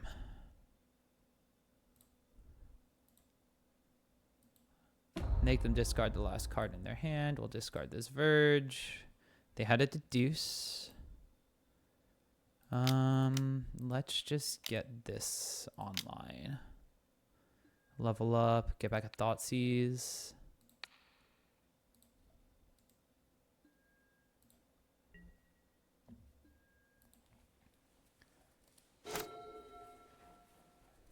Pitching the land is a little bit awkward because now I can't level up my talent immediately. I could have, yeah, I'd say they get rid of their Wandering Emperor though. Keeping the Fatal Push in hand is great. They have a second Wandering Emperor, less great. But they're not buying Yorion, so they have something. So let's start by seeing what they have.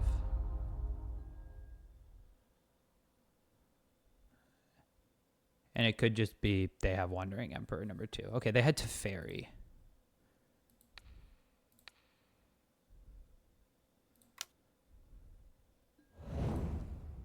Get rid of that. Now I have a Liliana, the Veil active. So, okay, so they're just going to concede because we have a Liliana Ultimate online. Cool. All right, so this is a matchup where we bring in our Notion Thieves and our Narset Parter of the Veils. Ashiok Dreamrender, probably not something we're going to be bringing in. Go Blank, Duress, we want all of these. All right, so we have our like anti-control package here. So we have 6 cards that we want to be bringing in. Probably means that we're taking out cards like Go for the Throat, probably taking out our Nowhere to Runs in some capacity, and then probably taking out some number of Fatal Pushes. So thinking about what their sideboard could be, Dream Trawler's annoying if they still have that type of card. Horned Lock Whale's really annoying if they have that type of card. But I do think that most of their creatures that are going to be on the battlefield are going to be like tokens and things. They could wind up having Chrome Host Seed Shark. Monastery Mentor, the Seed Shark doesn't actually die to Nowhere to Run. It can die to Fatal Push. There's an argument for keeping in more Fatal Pushes. So we'll do like one Nowhere to Run, 3 Fatal Pushes. Nowhere to Run gets rid of Hexproof and Ward. I'm trying to think if there's anything in the deck that they may be putting in that does that. Maybe it's better to just leave in the Fatal Pushes then instead of the Nowhere to Run. Or maybe putting in like a Singleton Go for the Throat for their Yorion. Let's do the Singleton Go for the Throat. Just take out the Nowhere to Runs and then just run it back like this. Have our anti-control package.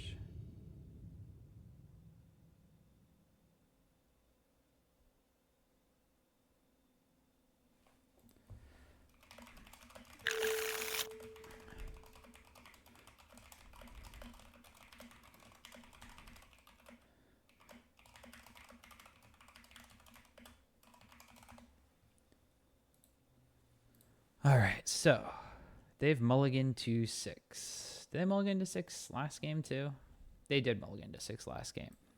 Unfortunately, we have Fatal Push, which is not the greatest in an opening hand here. It's pretty good to like draw later, but we have Fear of Isolation and This Town Ain't Big Enough, so we are going to keep.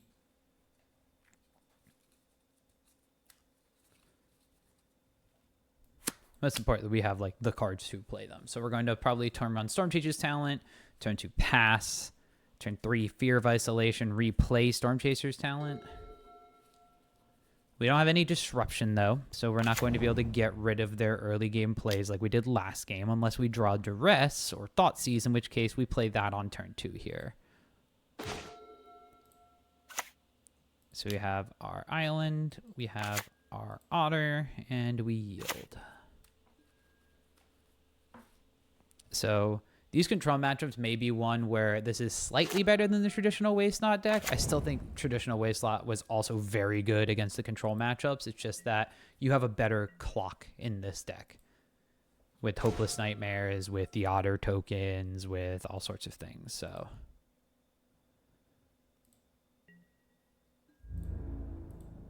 what do we got? Probably nothing. You're probably just going to deduce, right? Play a Merc Order Pathway and pass the turn. Deduce. Oh, damn it. I should have like held priority or something. Like being able to bounce their clue token while they had no mana available and then bounce our Stormchaser's talent. I just wasn't paying attention and thinking.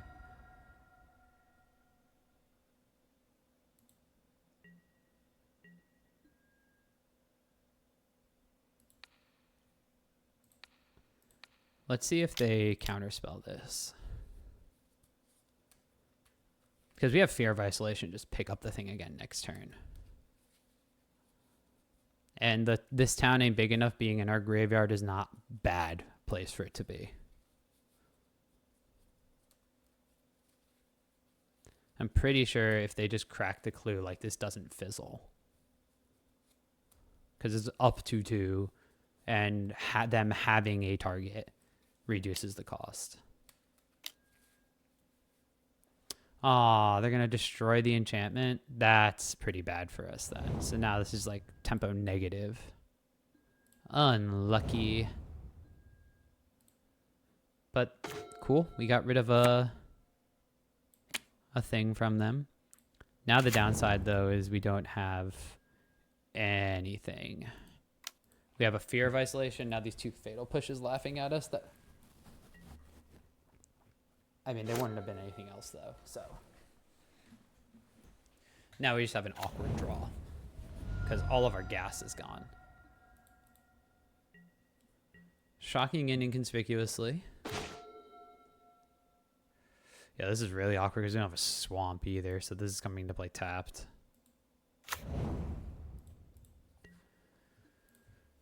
Don't want our Otter token to die. Flash in the Wandering Emperor, make a Samurai. Oh, okay, no Memory Deluge or anything either. Sunken Citadel.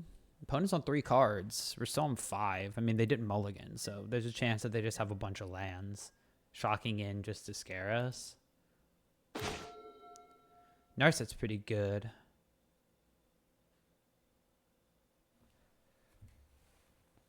But do I just blind Narset? I think I attack first, right? If I attack, force them to Wandering Emperor, I can then Narset.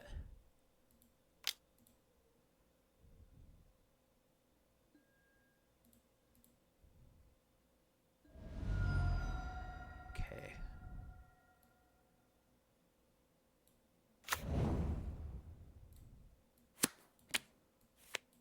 Tempted to, but I think I could have put that one on black and saved myself a life, but it's control matchup, so I don't think it's really going to do a lot. They do have Wandering Emperor. Now they're going to get rid of my Otter. How do I hold priority?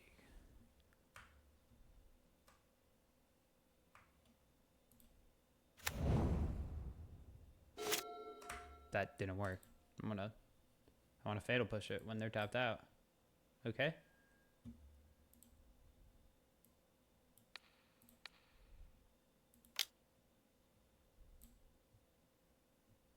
Hiya.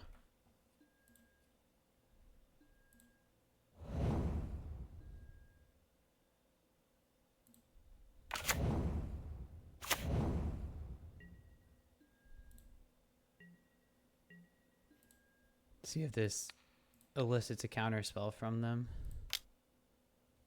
Because that would mean that we can just attack down their Wandering Emperor with our Otter.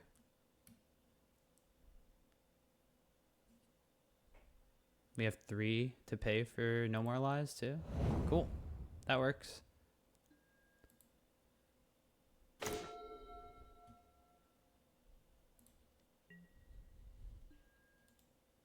Attack Wandering Emperor.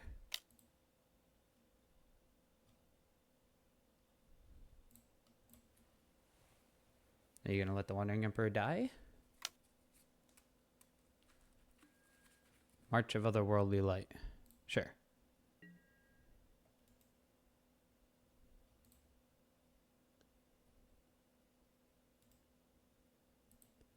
Play this on black. We'll go 1, 2, 3. Narset Parter of Veils. Dovin's Veto sucks for us, but it's fine. Now I think I'll just play out one of these Fear of Isolations, bounce a land.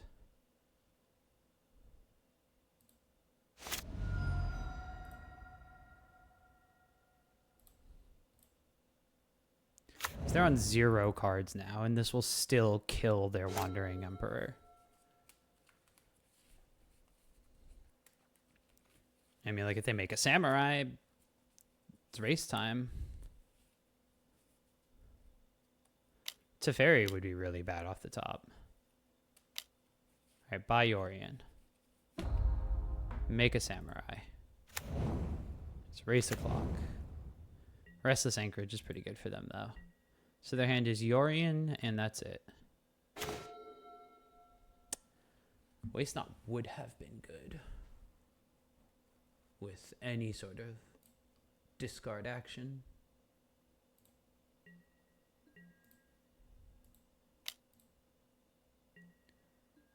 Attack. They go to 11. Draw a card. I mean, you could still play Waste Not like that too. We know that their last card is Yorion, so we're losing a life regardless.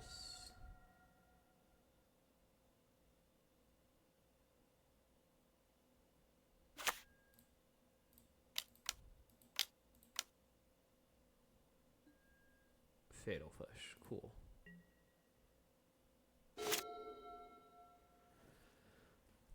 So they could play Yorion. Oh, do they have a land too? Like land, Yorion, and attack with Restless Anchorage? That'd be brutal.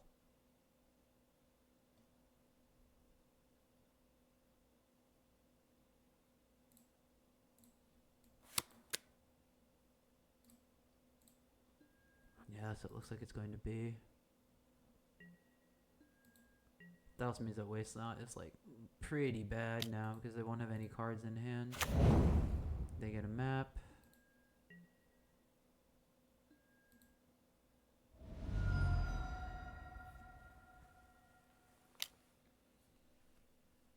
Okay, they're just cracking the map. Teferi. Of course they keep that one. Oh, they did. It was just tapped land. Okay, discard spell. Liliana. Discard Yorion. Gets us a zombie.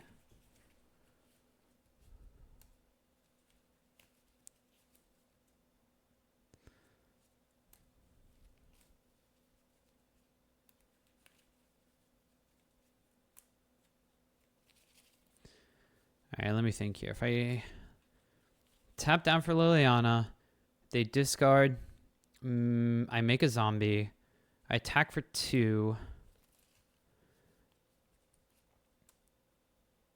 I play Fear of Isolation.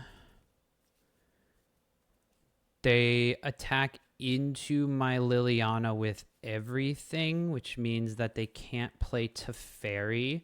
I push one of their anchorages, block the other one. That has to be the play.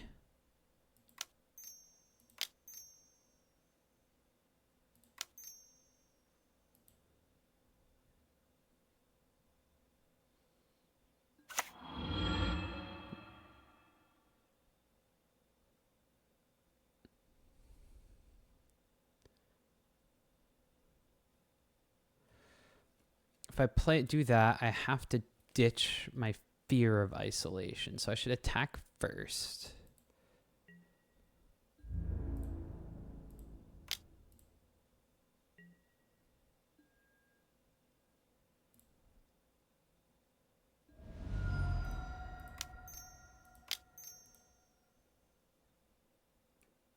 So I could also pick up a land.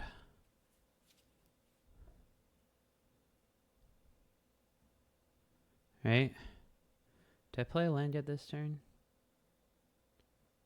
I did not. If I pick up a land, I could pitch that instead of pitching a fear of isolation, right?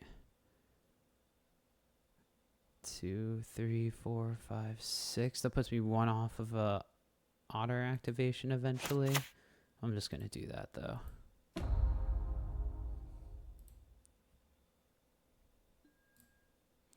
I get the zombie. And now if they attack all at Liliana, they don't play Teferi.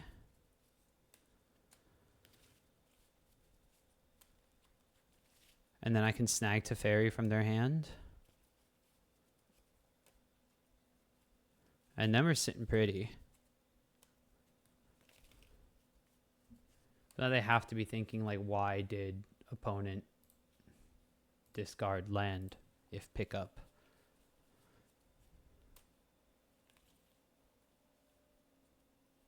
So Teferi might actually just be the play though, because I have enough things to block and keep Liliana alive right here. Face up. Okay.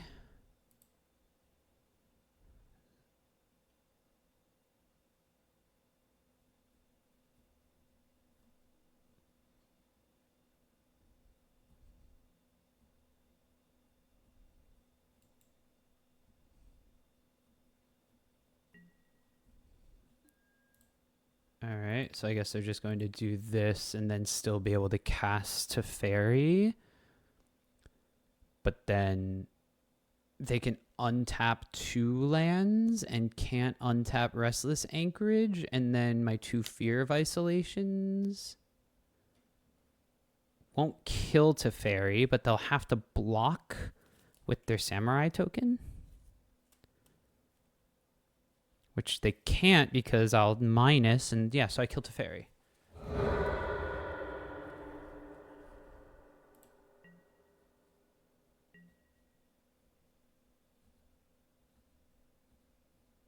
Okay, I know you have Teferi.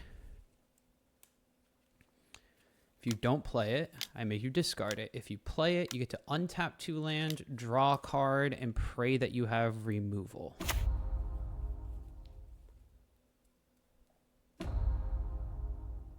Okay, tucking Liliana also works, but Teferi's dead.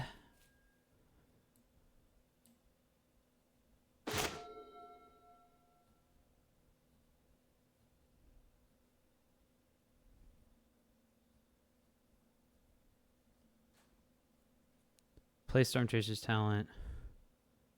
Draw a card. Play Stormchaser's Talent. Rebuy Fatal Push. Nothing? I think I just do attacks first. You attack Teferi. You attack you. And then I can offer the trade. Sure, let's offer the trade. Because I'm going to make a Stormchaser's Talent token. Okay, so now play Stormchaser's Talent. Get the otter, and then instead of drawing a card to get my Liliana, since they have nothing showing, I do this and make it so they can never activate the Restless Anchorage because I just get back Fatal Push. So they get like 1 attack with Restless Anchorage ever. Board wipe here would be pretty bad.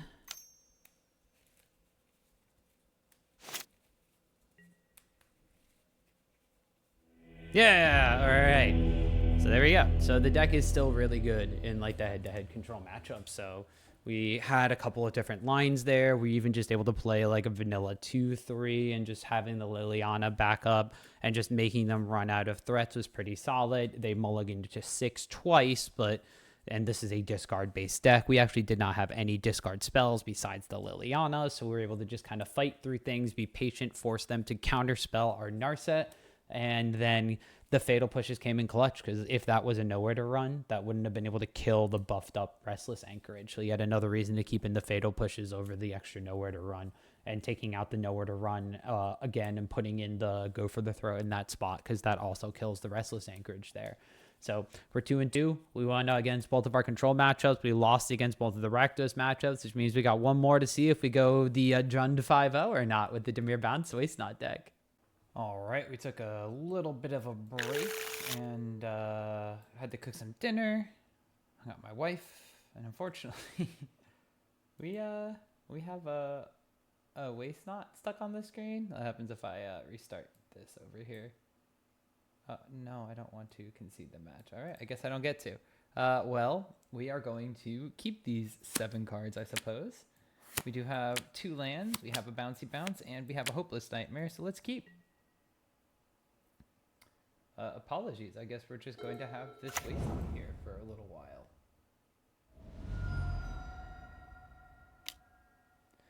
Alright, well, we are against Gruul Prowess, and Chuko is potentially going to hurt us a lot. But in doing this, I may be priced into... Oh, this is a little annoying. I may be priced to do Thought Seizing early off of this Urborg, because I don't want to waste too much life in like getting some sort of Monstrous Rage or something here. Like using Monstrous Rage or getting a Manifold Mouse or something saves me 2 or 3 HP.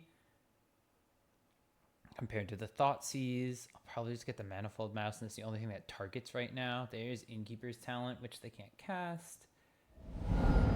That waste knot is still just... This is my mascot now. Sorry, everybody. I'm just going to have a waste knot on the corner of my screen, but that's my mascot.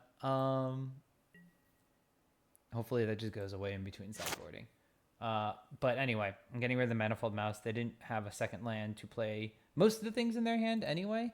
But the Manifold Mouse is one of the only things that targets besides the Innkeeper's Talent. And it gives double strike, which is a very big problem for us. And if we ever want to draw like a nowhere to run or anything like that, the Heartfire hero becomes a lot harder to kill in those cases.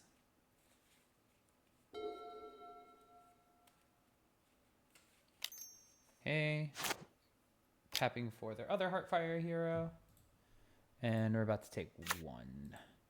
Now we could just Thought Seize again and take their Innkeeper's Talent, which is very appealing right now.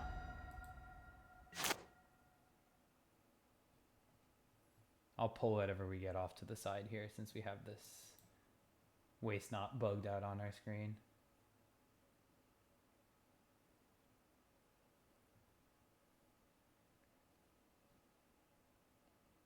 I think there may be a little bit of client lag as well, unfortunately. But them's the breaks. Happen sometimes.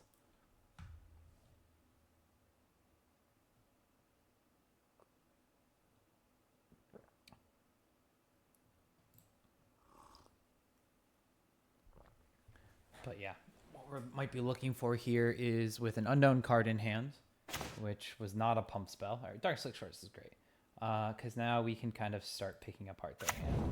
So I am going to start off with a Hopeless Nightmare, just to get them to choose which one they want to discard. Maybe they discard the one that we haven't seen yet. Probably going to be... Okay, they discard Emberheart Challenger.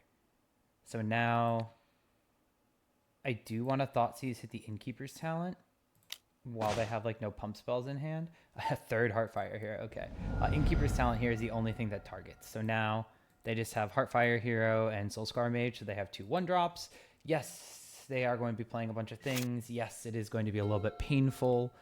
But playing like a Fear of Isolation next turn is going to help out a lot. And see, now that they have a second land, there's nothing to target. So nothing is going to pump up any of these creatures that they have. And now they're just empty-handed, which is where we want our opponents to be. Now all we need to do is just draw like 1 or 2 removal spells. Like if we draw a Fatal Push here, we probably go after the Soulscar Mage for that one. Maybe one of the Heartfire heroes. Fear of Isolation is coming down this turn, regardless of if we get to Hopeless Nightmare them again or not.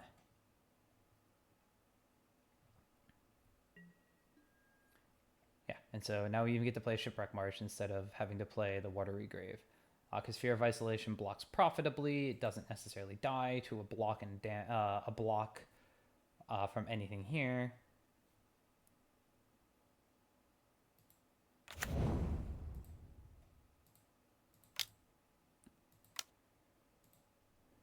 So we'll play our Fear. We'll bounce our Hope. Anything they're going to be drawing is immediately coming off the top of their library as well. So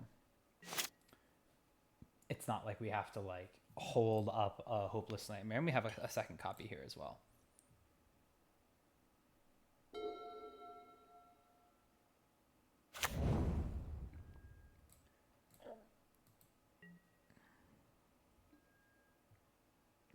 And now he's not even, their opponent is not even attacking into us. All right, we have nowhere to run, which is good because we have nowhere to run and go for the throat. I am very likely, if I shock, I go to 11. I think I am just most likely going to not shock that in. Let's play the other Hopeless Nightmare. Not going to attack. Want to keep our blocker up. And then save one of these 2 removal spells for if they have a pump spell or something. So they attack with more than 1. There's likely a pump spell. There isn't. So at the end of turn... Oh, that was the end of their turn. Unfortunately, my Waste Not is in the way, so I could not see it was the end of turn. But at end of turn, I would have wanted to kill one of those. But now I can just hold up both removal spells.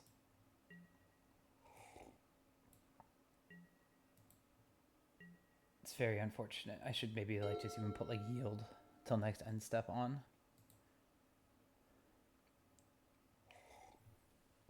But I should have been able to kill one of those, so they would be without one of these. So beginning of combat.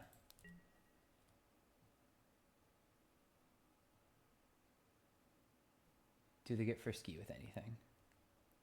As soon as they start attacking with something, we know that they've drawn like some sort of removal spell or something. I'm also very inclined to know where to run so that if they have any sort of snakeskin veils or anything, it doesn't work. They're attacking with everything. All right. So we are going to block one of the Heartfire heroes. And then let's see what gets pumped where. Nothing. So we're just taking 3. Okay. Technically taking 4.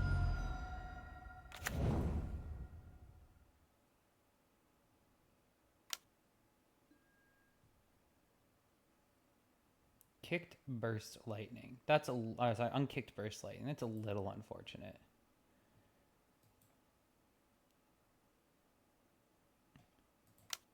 So that will kill our Fear of Isolation. So I think what we're going to do here is just mow down the fire heroes. That doesn't deal any damage to us. This one will deal 1 damage to us, which is fine.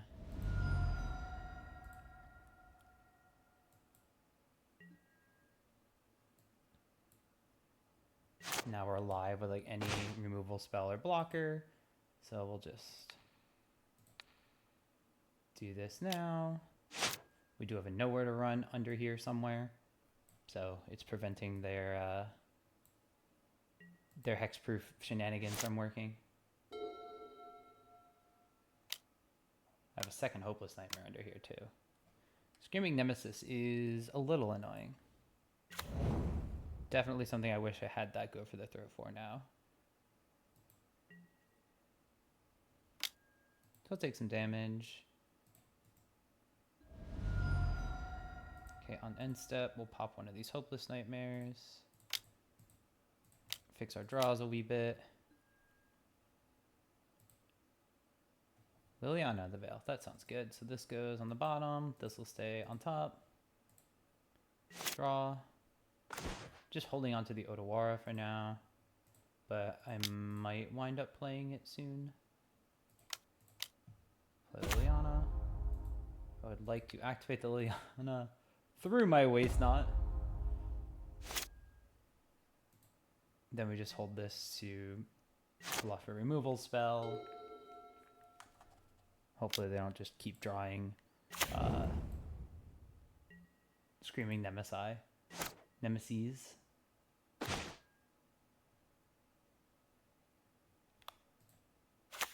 I mean, I guess we're just going to bounce it and make them discard it.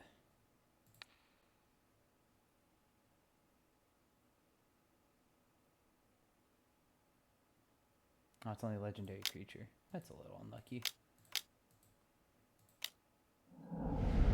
Bounce it, make you discard.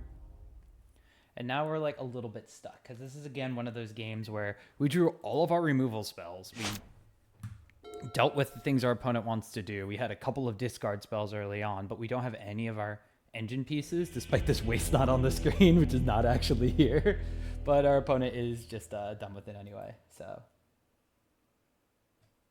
All right, hopefully this means that the Waste Knot that was glaring on our screen is gone. But this is a matchup where Meat Hook Massacre is definitely coming in. Our Path of Perils are definitely coming in. Extinction Event could be something that comes in, but they do have a fair share of odd and even mana costs. I thought we were going to get another bugged out thing like that.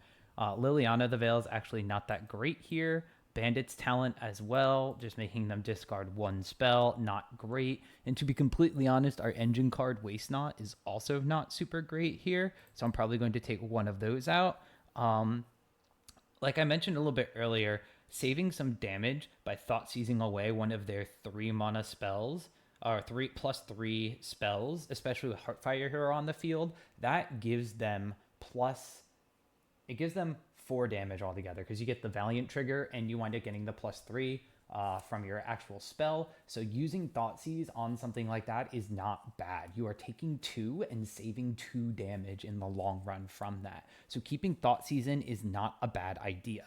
But what I am going to do is upgrade or side grade 2 of them into Duresses, since I am going to be mostly targeting the spells in their hands, and I'm going to want to save my removal spells, obviously, to kill the things that need to be removed. Now, I could also look at taking out my other 2 Waste Knots, since that engine is not great. However, if I am able to wind up bouncing Hopeless Nightmares and stuff and just generating some blockers, that would have been way more than good enough to really seal the deal on that previous game.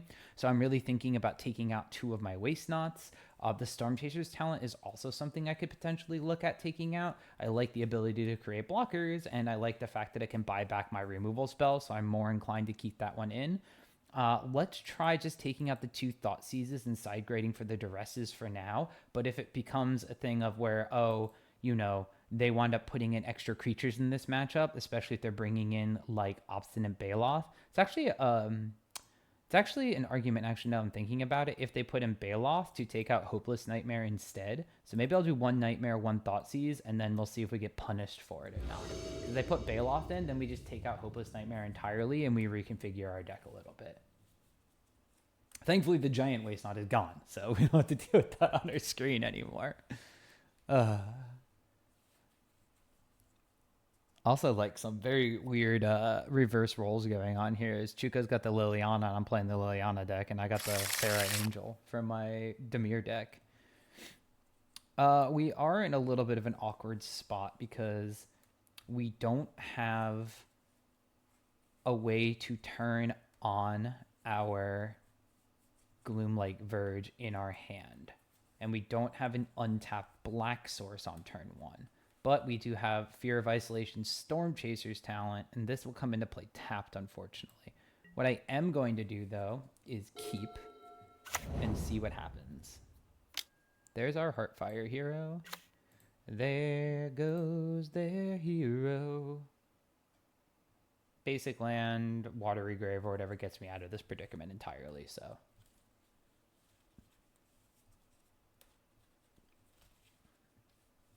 I'm just shuffling cards in the meantime as well. Playing with my digital cardboard and my physical cardboard at the same time. All right, we draw an additional Stormchaser's talent. So what does this mean for us? This means that we have a blocker. This also means that we have a turn to play to pump up our Otter. Even if we have to play our tapped Castle Lockthwain. I would really like to find one additional source, though, and just be able to Meat Hook Massacre, especially with this Paw Patch Recruit. An attack here signifies a monstrous rage or something along those lines. I'm not really incentivized to block. I'm going to be saving 1 damage in those cases. Yeah, so if they get me for 1, they get me for 1. I'm okay with that. This is probably going to be 4. Like I said, this is where Thoughtseize would have been great on turn 1. Taking 2 damage instead of 4, not the worst. And now this also puts them out of Meat Hook Massacre range, which is a little unfortunate for us. All right, so Path of Peril is a really good draw here, especially if we just get a 3rd land. It incentivizes them to overextend a wee bit, especially with only 3 cards left in hand. So we'll play our tapped castle. We play our 2nd Stormchaser's talent. That pumps up our 1st Otter. And then I am actually going to offer the trade here. And of course they're not going to. Now, there's probably an argument for me blocking the Paw Patch Recruit if they attack, just to make sure they don't get extra Valiant triggers. Urbrass Forge is going to be a bit of an issue for us until we wind up drawing a This Town and Big Enough or something. It does mean that like our removal spells are no longer super great because it's going to be a growing trample haste threat every single turn. Just going to take 4, go down to 11, hopefully draw an untapped Black Source. Untapped Black Source, Path of Peril, wipe the board. Nowhere to Run. Okay, so Nowhere to Run gets rid of the Heartfire hero. It'll also pump up our Otters. And then we also have the ability to pick it back up with Fear of Isolation. Don't think I want to Thoughtseize here. I think I just want to get rid of this. I just got to get rid of the thing that's hitting me for the most damage right now.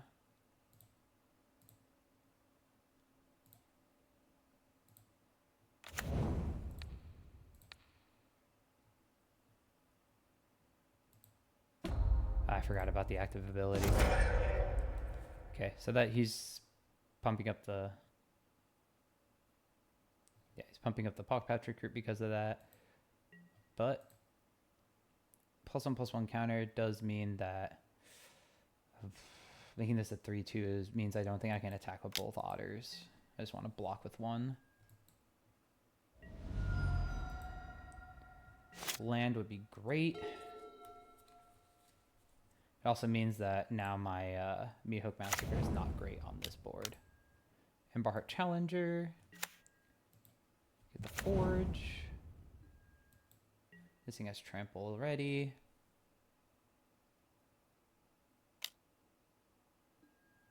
So I'm probably just going to block here. If it gets Trample from a Monstrous Rage, can't really do much about that. This prevents 1 extra damage from blocking one of these Tramplers. All right, untap Black Source. Let's go. Untap Black Source. Nice. The downside is this will be 3 damage. There's 1 card left in their hand. Any pump spell kills me.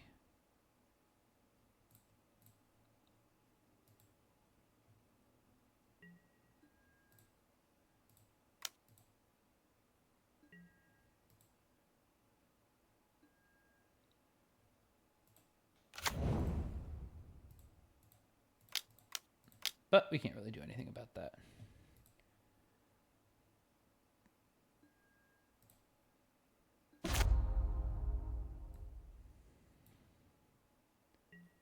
What we could really use would be a land so that we can Fear of Isolation, bounce, or Nowhere to Run and have something to deal with the 4 damage Urbrass Forge token, 5 damage Urbrass Forge token.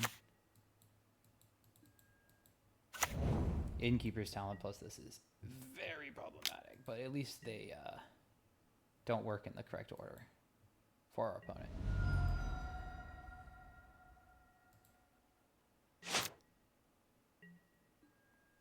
Duress.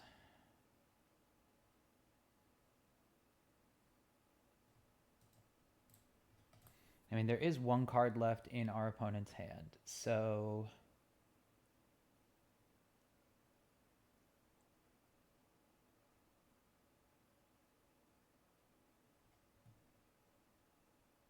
probably Fear of Isolation and then bounce Nowhere to Run. Get the Hopeless Nightmare to get the card out of their hand. This is like a bail-off. We just get hard punished.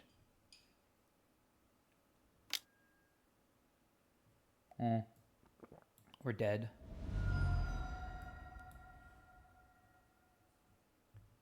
Being dead is extremely unfortunate. So we're at 1. The Urbrass Forge is going to tick up to a 4 power, and we only have a 3 power blocker. So yeah, the Duresses are also really good against Urbrass Forge.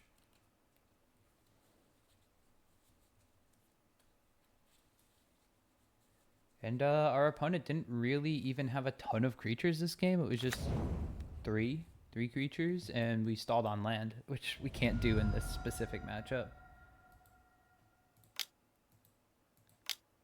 Maybe opponent doesn't see it, so.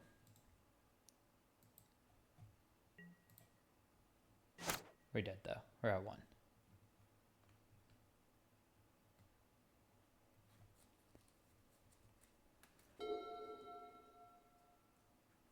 Just go straight to combat. Oh, they're playing something.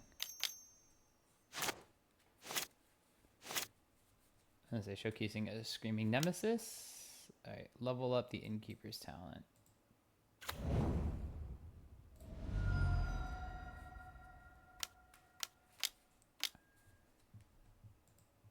If you would put one or more counters on a permanent player, put twice. Okay, so we're putting 2 oil counters on our Urbrass Forge, even though we were already dead, right?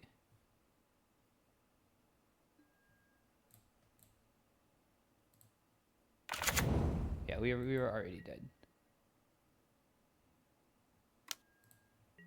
We'll block and die.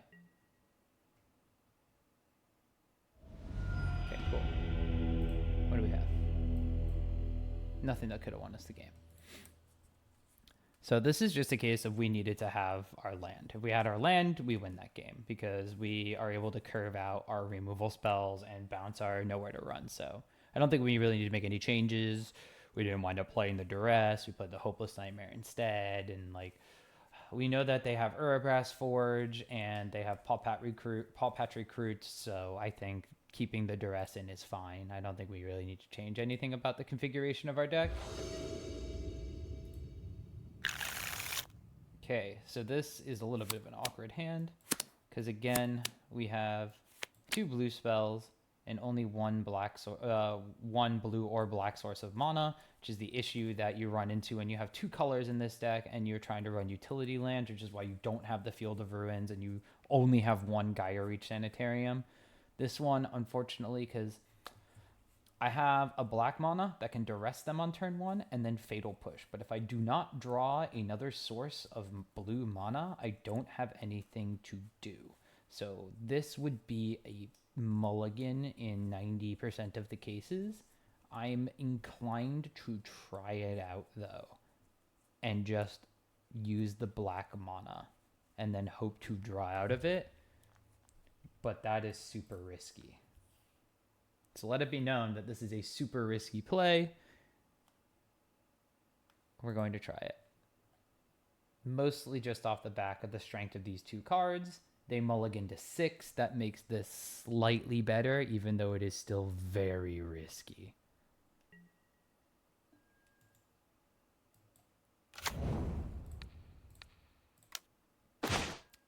And they have nothing but creatures and lands in their hand, so that Duress is a total whiff.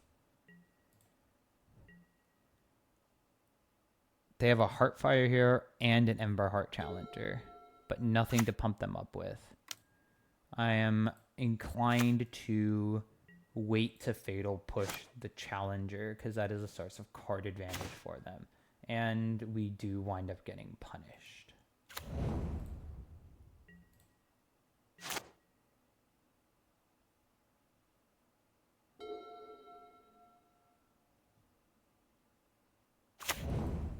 Mutavault, which has been a thorn in our side. Manifold Mouse. That is... Wait.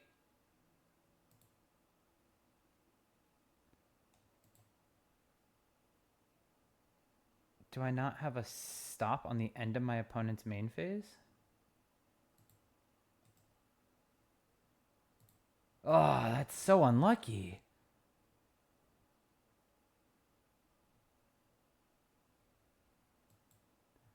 Well,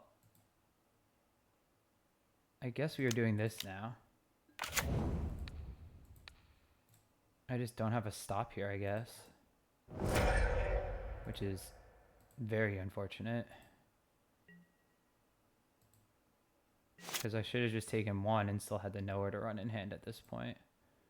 It's alright, I need a blue source anyway, and no blue source, so this is why we don't keep those hands. It gets very, very unlucky for us. There's the Screaming Nemesis. We get the Rumnump Ruins, the Screaming Nemesis, Heartfire here. Last card we know about in hand is Emberheart Challenger. Probably just going to do this on Manifold Mouse now, so that they're not able to give it like double strike or something. Alright, blue source. Technically a blue source. So we have to shock this in. And then bounce this nowhere to run and play it next turn on the Screaming Nemesis.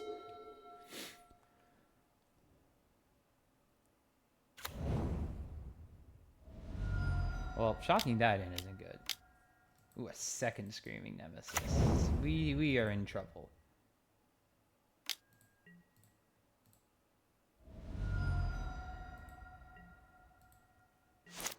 Another untapped blue source? No, another Fear of Isolation.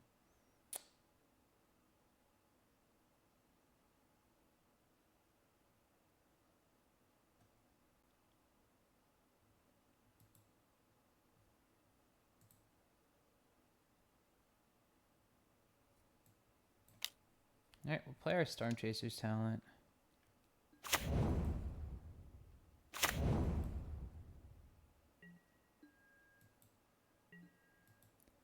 This means they play the Emberheart Challenger. And so why did they shock out the Stomping Ground though? Maybe bluffing a pump spell?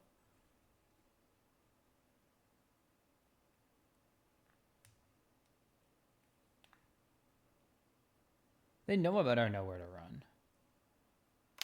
So they know that our auto token can get pumped up.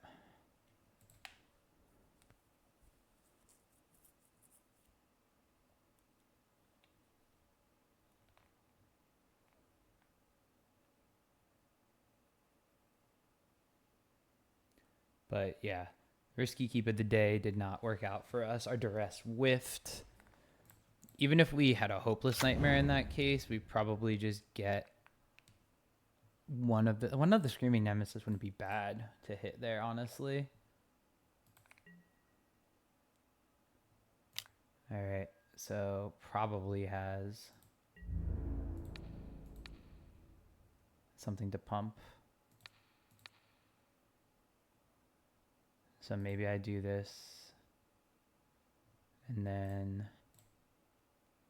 they're able to kill my otter.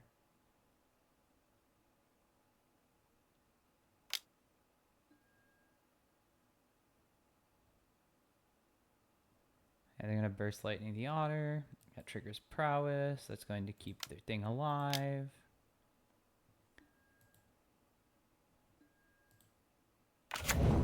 Nowhere to run has to kill one of these. I go to 6. And things don't look good for Homestar Runner. I lose my board. Heartfire here. Okay. So how do I live is the great question. Probably island? Okay, this town ain't big enough is not how we live. Let's see. Right now there's 3 damage on board. There's no cards in hand. I said there's 6 damage on board. So I mean, they activate Mutavault, so there's 8 damage on board. So getting rid of 3 of it puts me on 1. If they have 1 pump spell, I die, and then I'm just dead to Ramanamp Ruins if there's a land anyway. So let's see. If I play this town ain't big enough, bounce Nowhere to Run, bounce Screaming Nemesis. I take 3, go to 3. Maybe 5, go to 1. And then I need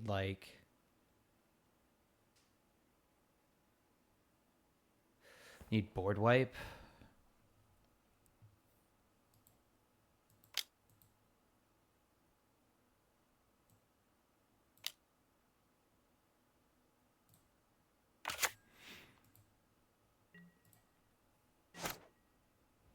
And all the different mana costs as well, so that's why the extinction events aren't great. Path of Peril doesn't do it because Screaming Nemesis is still alive. Okay, Pop Hatch Recruit off the top.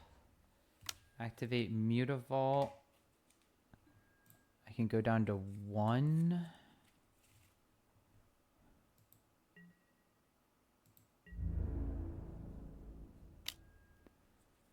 And I guess I'm incentivized to block the land so that I can make it so they don't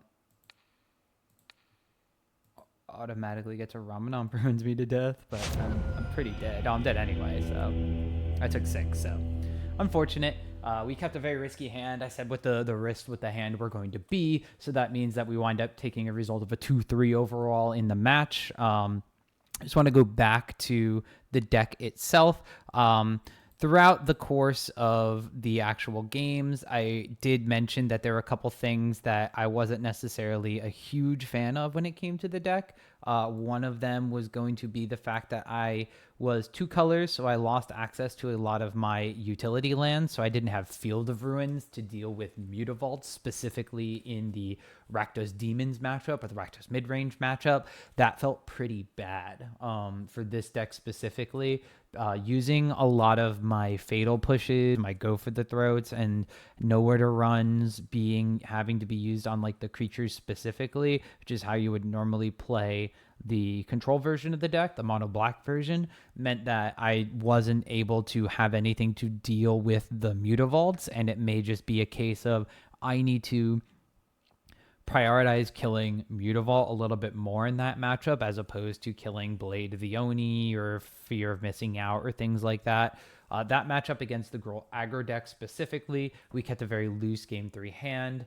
We brought in the Duresses to attack their pump spells, and they just wound up playing a board wide worth of creatures, and we got stuck on blue mana with no blue mana with all blue cards in hand.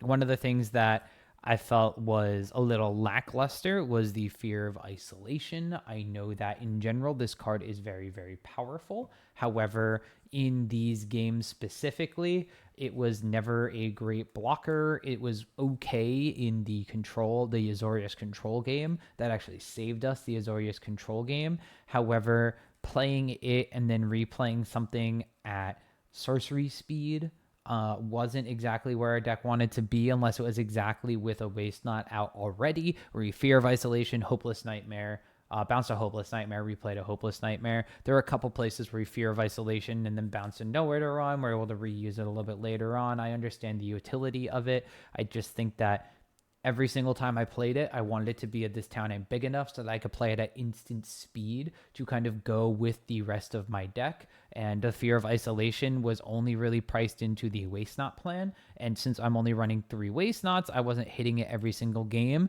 And I feel like maybe I just want to play the 4th Waste Not and get rid of the first Bandits talent from the list entirely.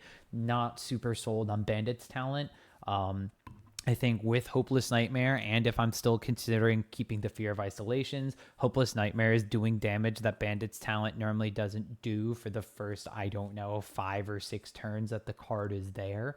Not to mention that I need to put more mana into Bandit's talent in order to get it to a point where it even really does anything for me. And Hopeless Nightmare with the bounce spells is really great. And I think that, yeah, I just don't need the Bandit's talent. I'm a huge Bandit's talent hater. So I maybe get rid of the first Bandit's talent, go to the 4th Waste Knot, and maybe Fear of Isolation feels a little bit better. Liliana was great, but I feel like it might need to be more of a sideboard card. One of the things that this version of the deck was missing, which made me want to play at instant speed a little bit more, was just the powerful discard spells like Go Blank from the main deck. Not having that and having that to be a follow-up to a Waste Knot really takes out kind of the legs from the deck when you're not able to play with multiple Gyre Reach Sanitariums to enable your Waste Knot every turn you play it. So it might be something along the lines of putting 2 Go Blanks in the main deck and taking the Lilianas out and using those in the sideboard instead.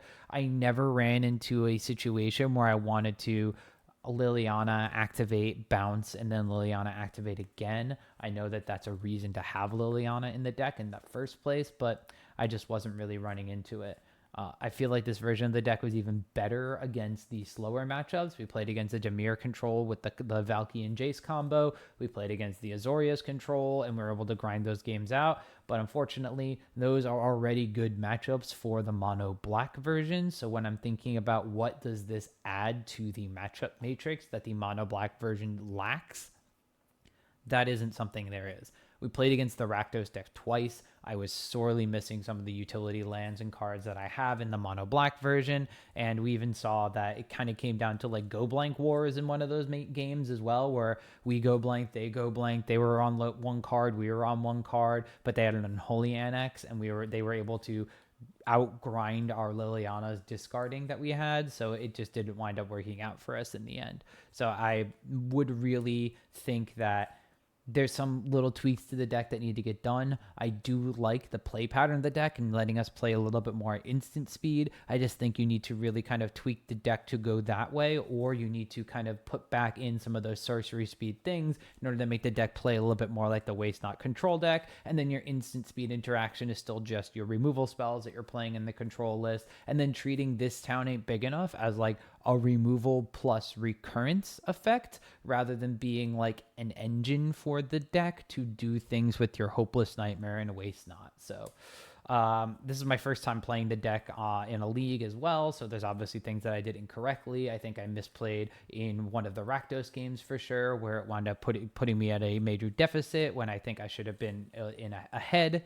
And then when it came to that Gruul matchup, I kept a very bad hand in game 3 just to kind of limit test and figure some things out, and it wound up punishing me. So if I had mulliganed down to a more capable hand of like blue, black mana and the same kinds of cards that I had, maybe getting rid of one of the duplicate Stormchasers or This Town's in my hand, it would have been a much better game. And I think I still would have maybe lost just to the draw that they had with all those creatures and everything.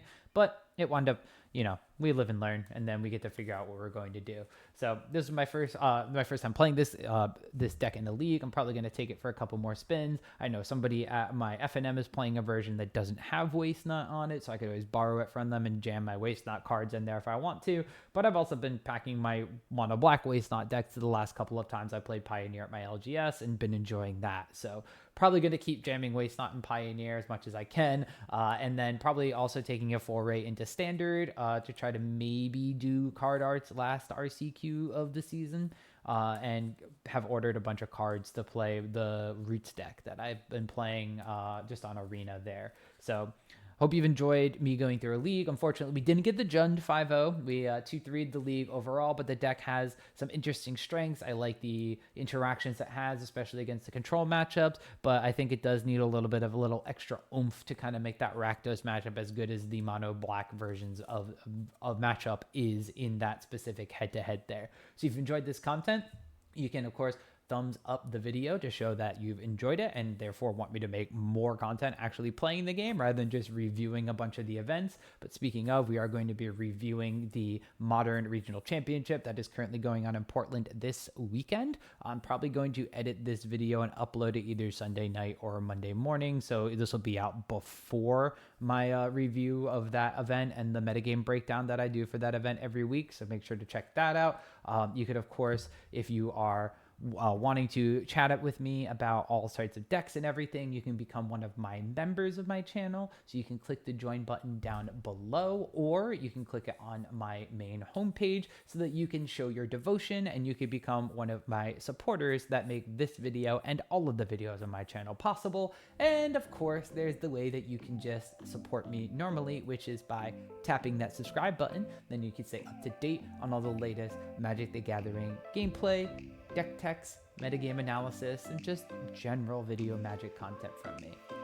See you in the next league.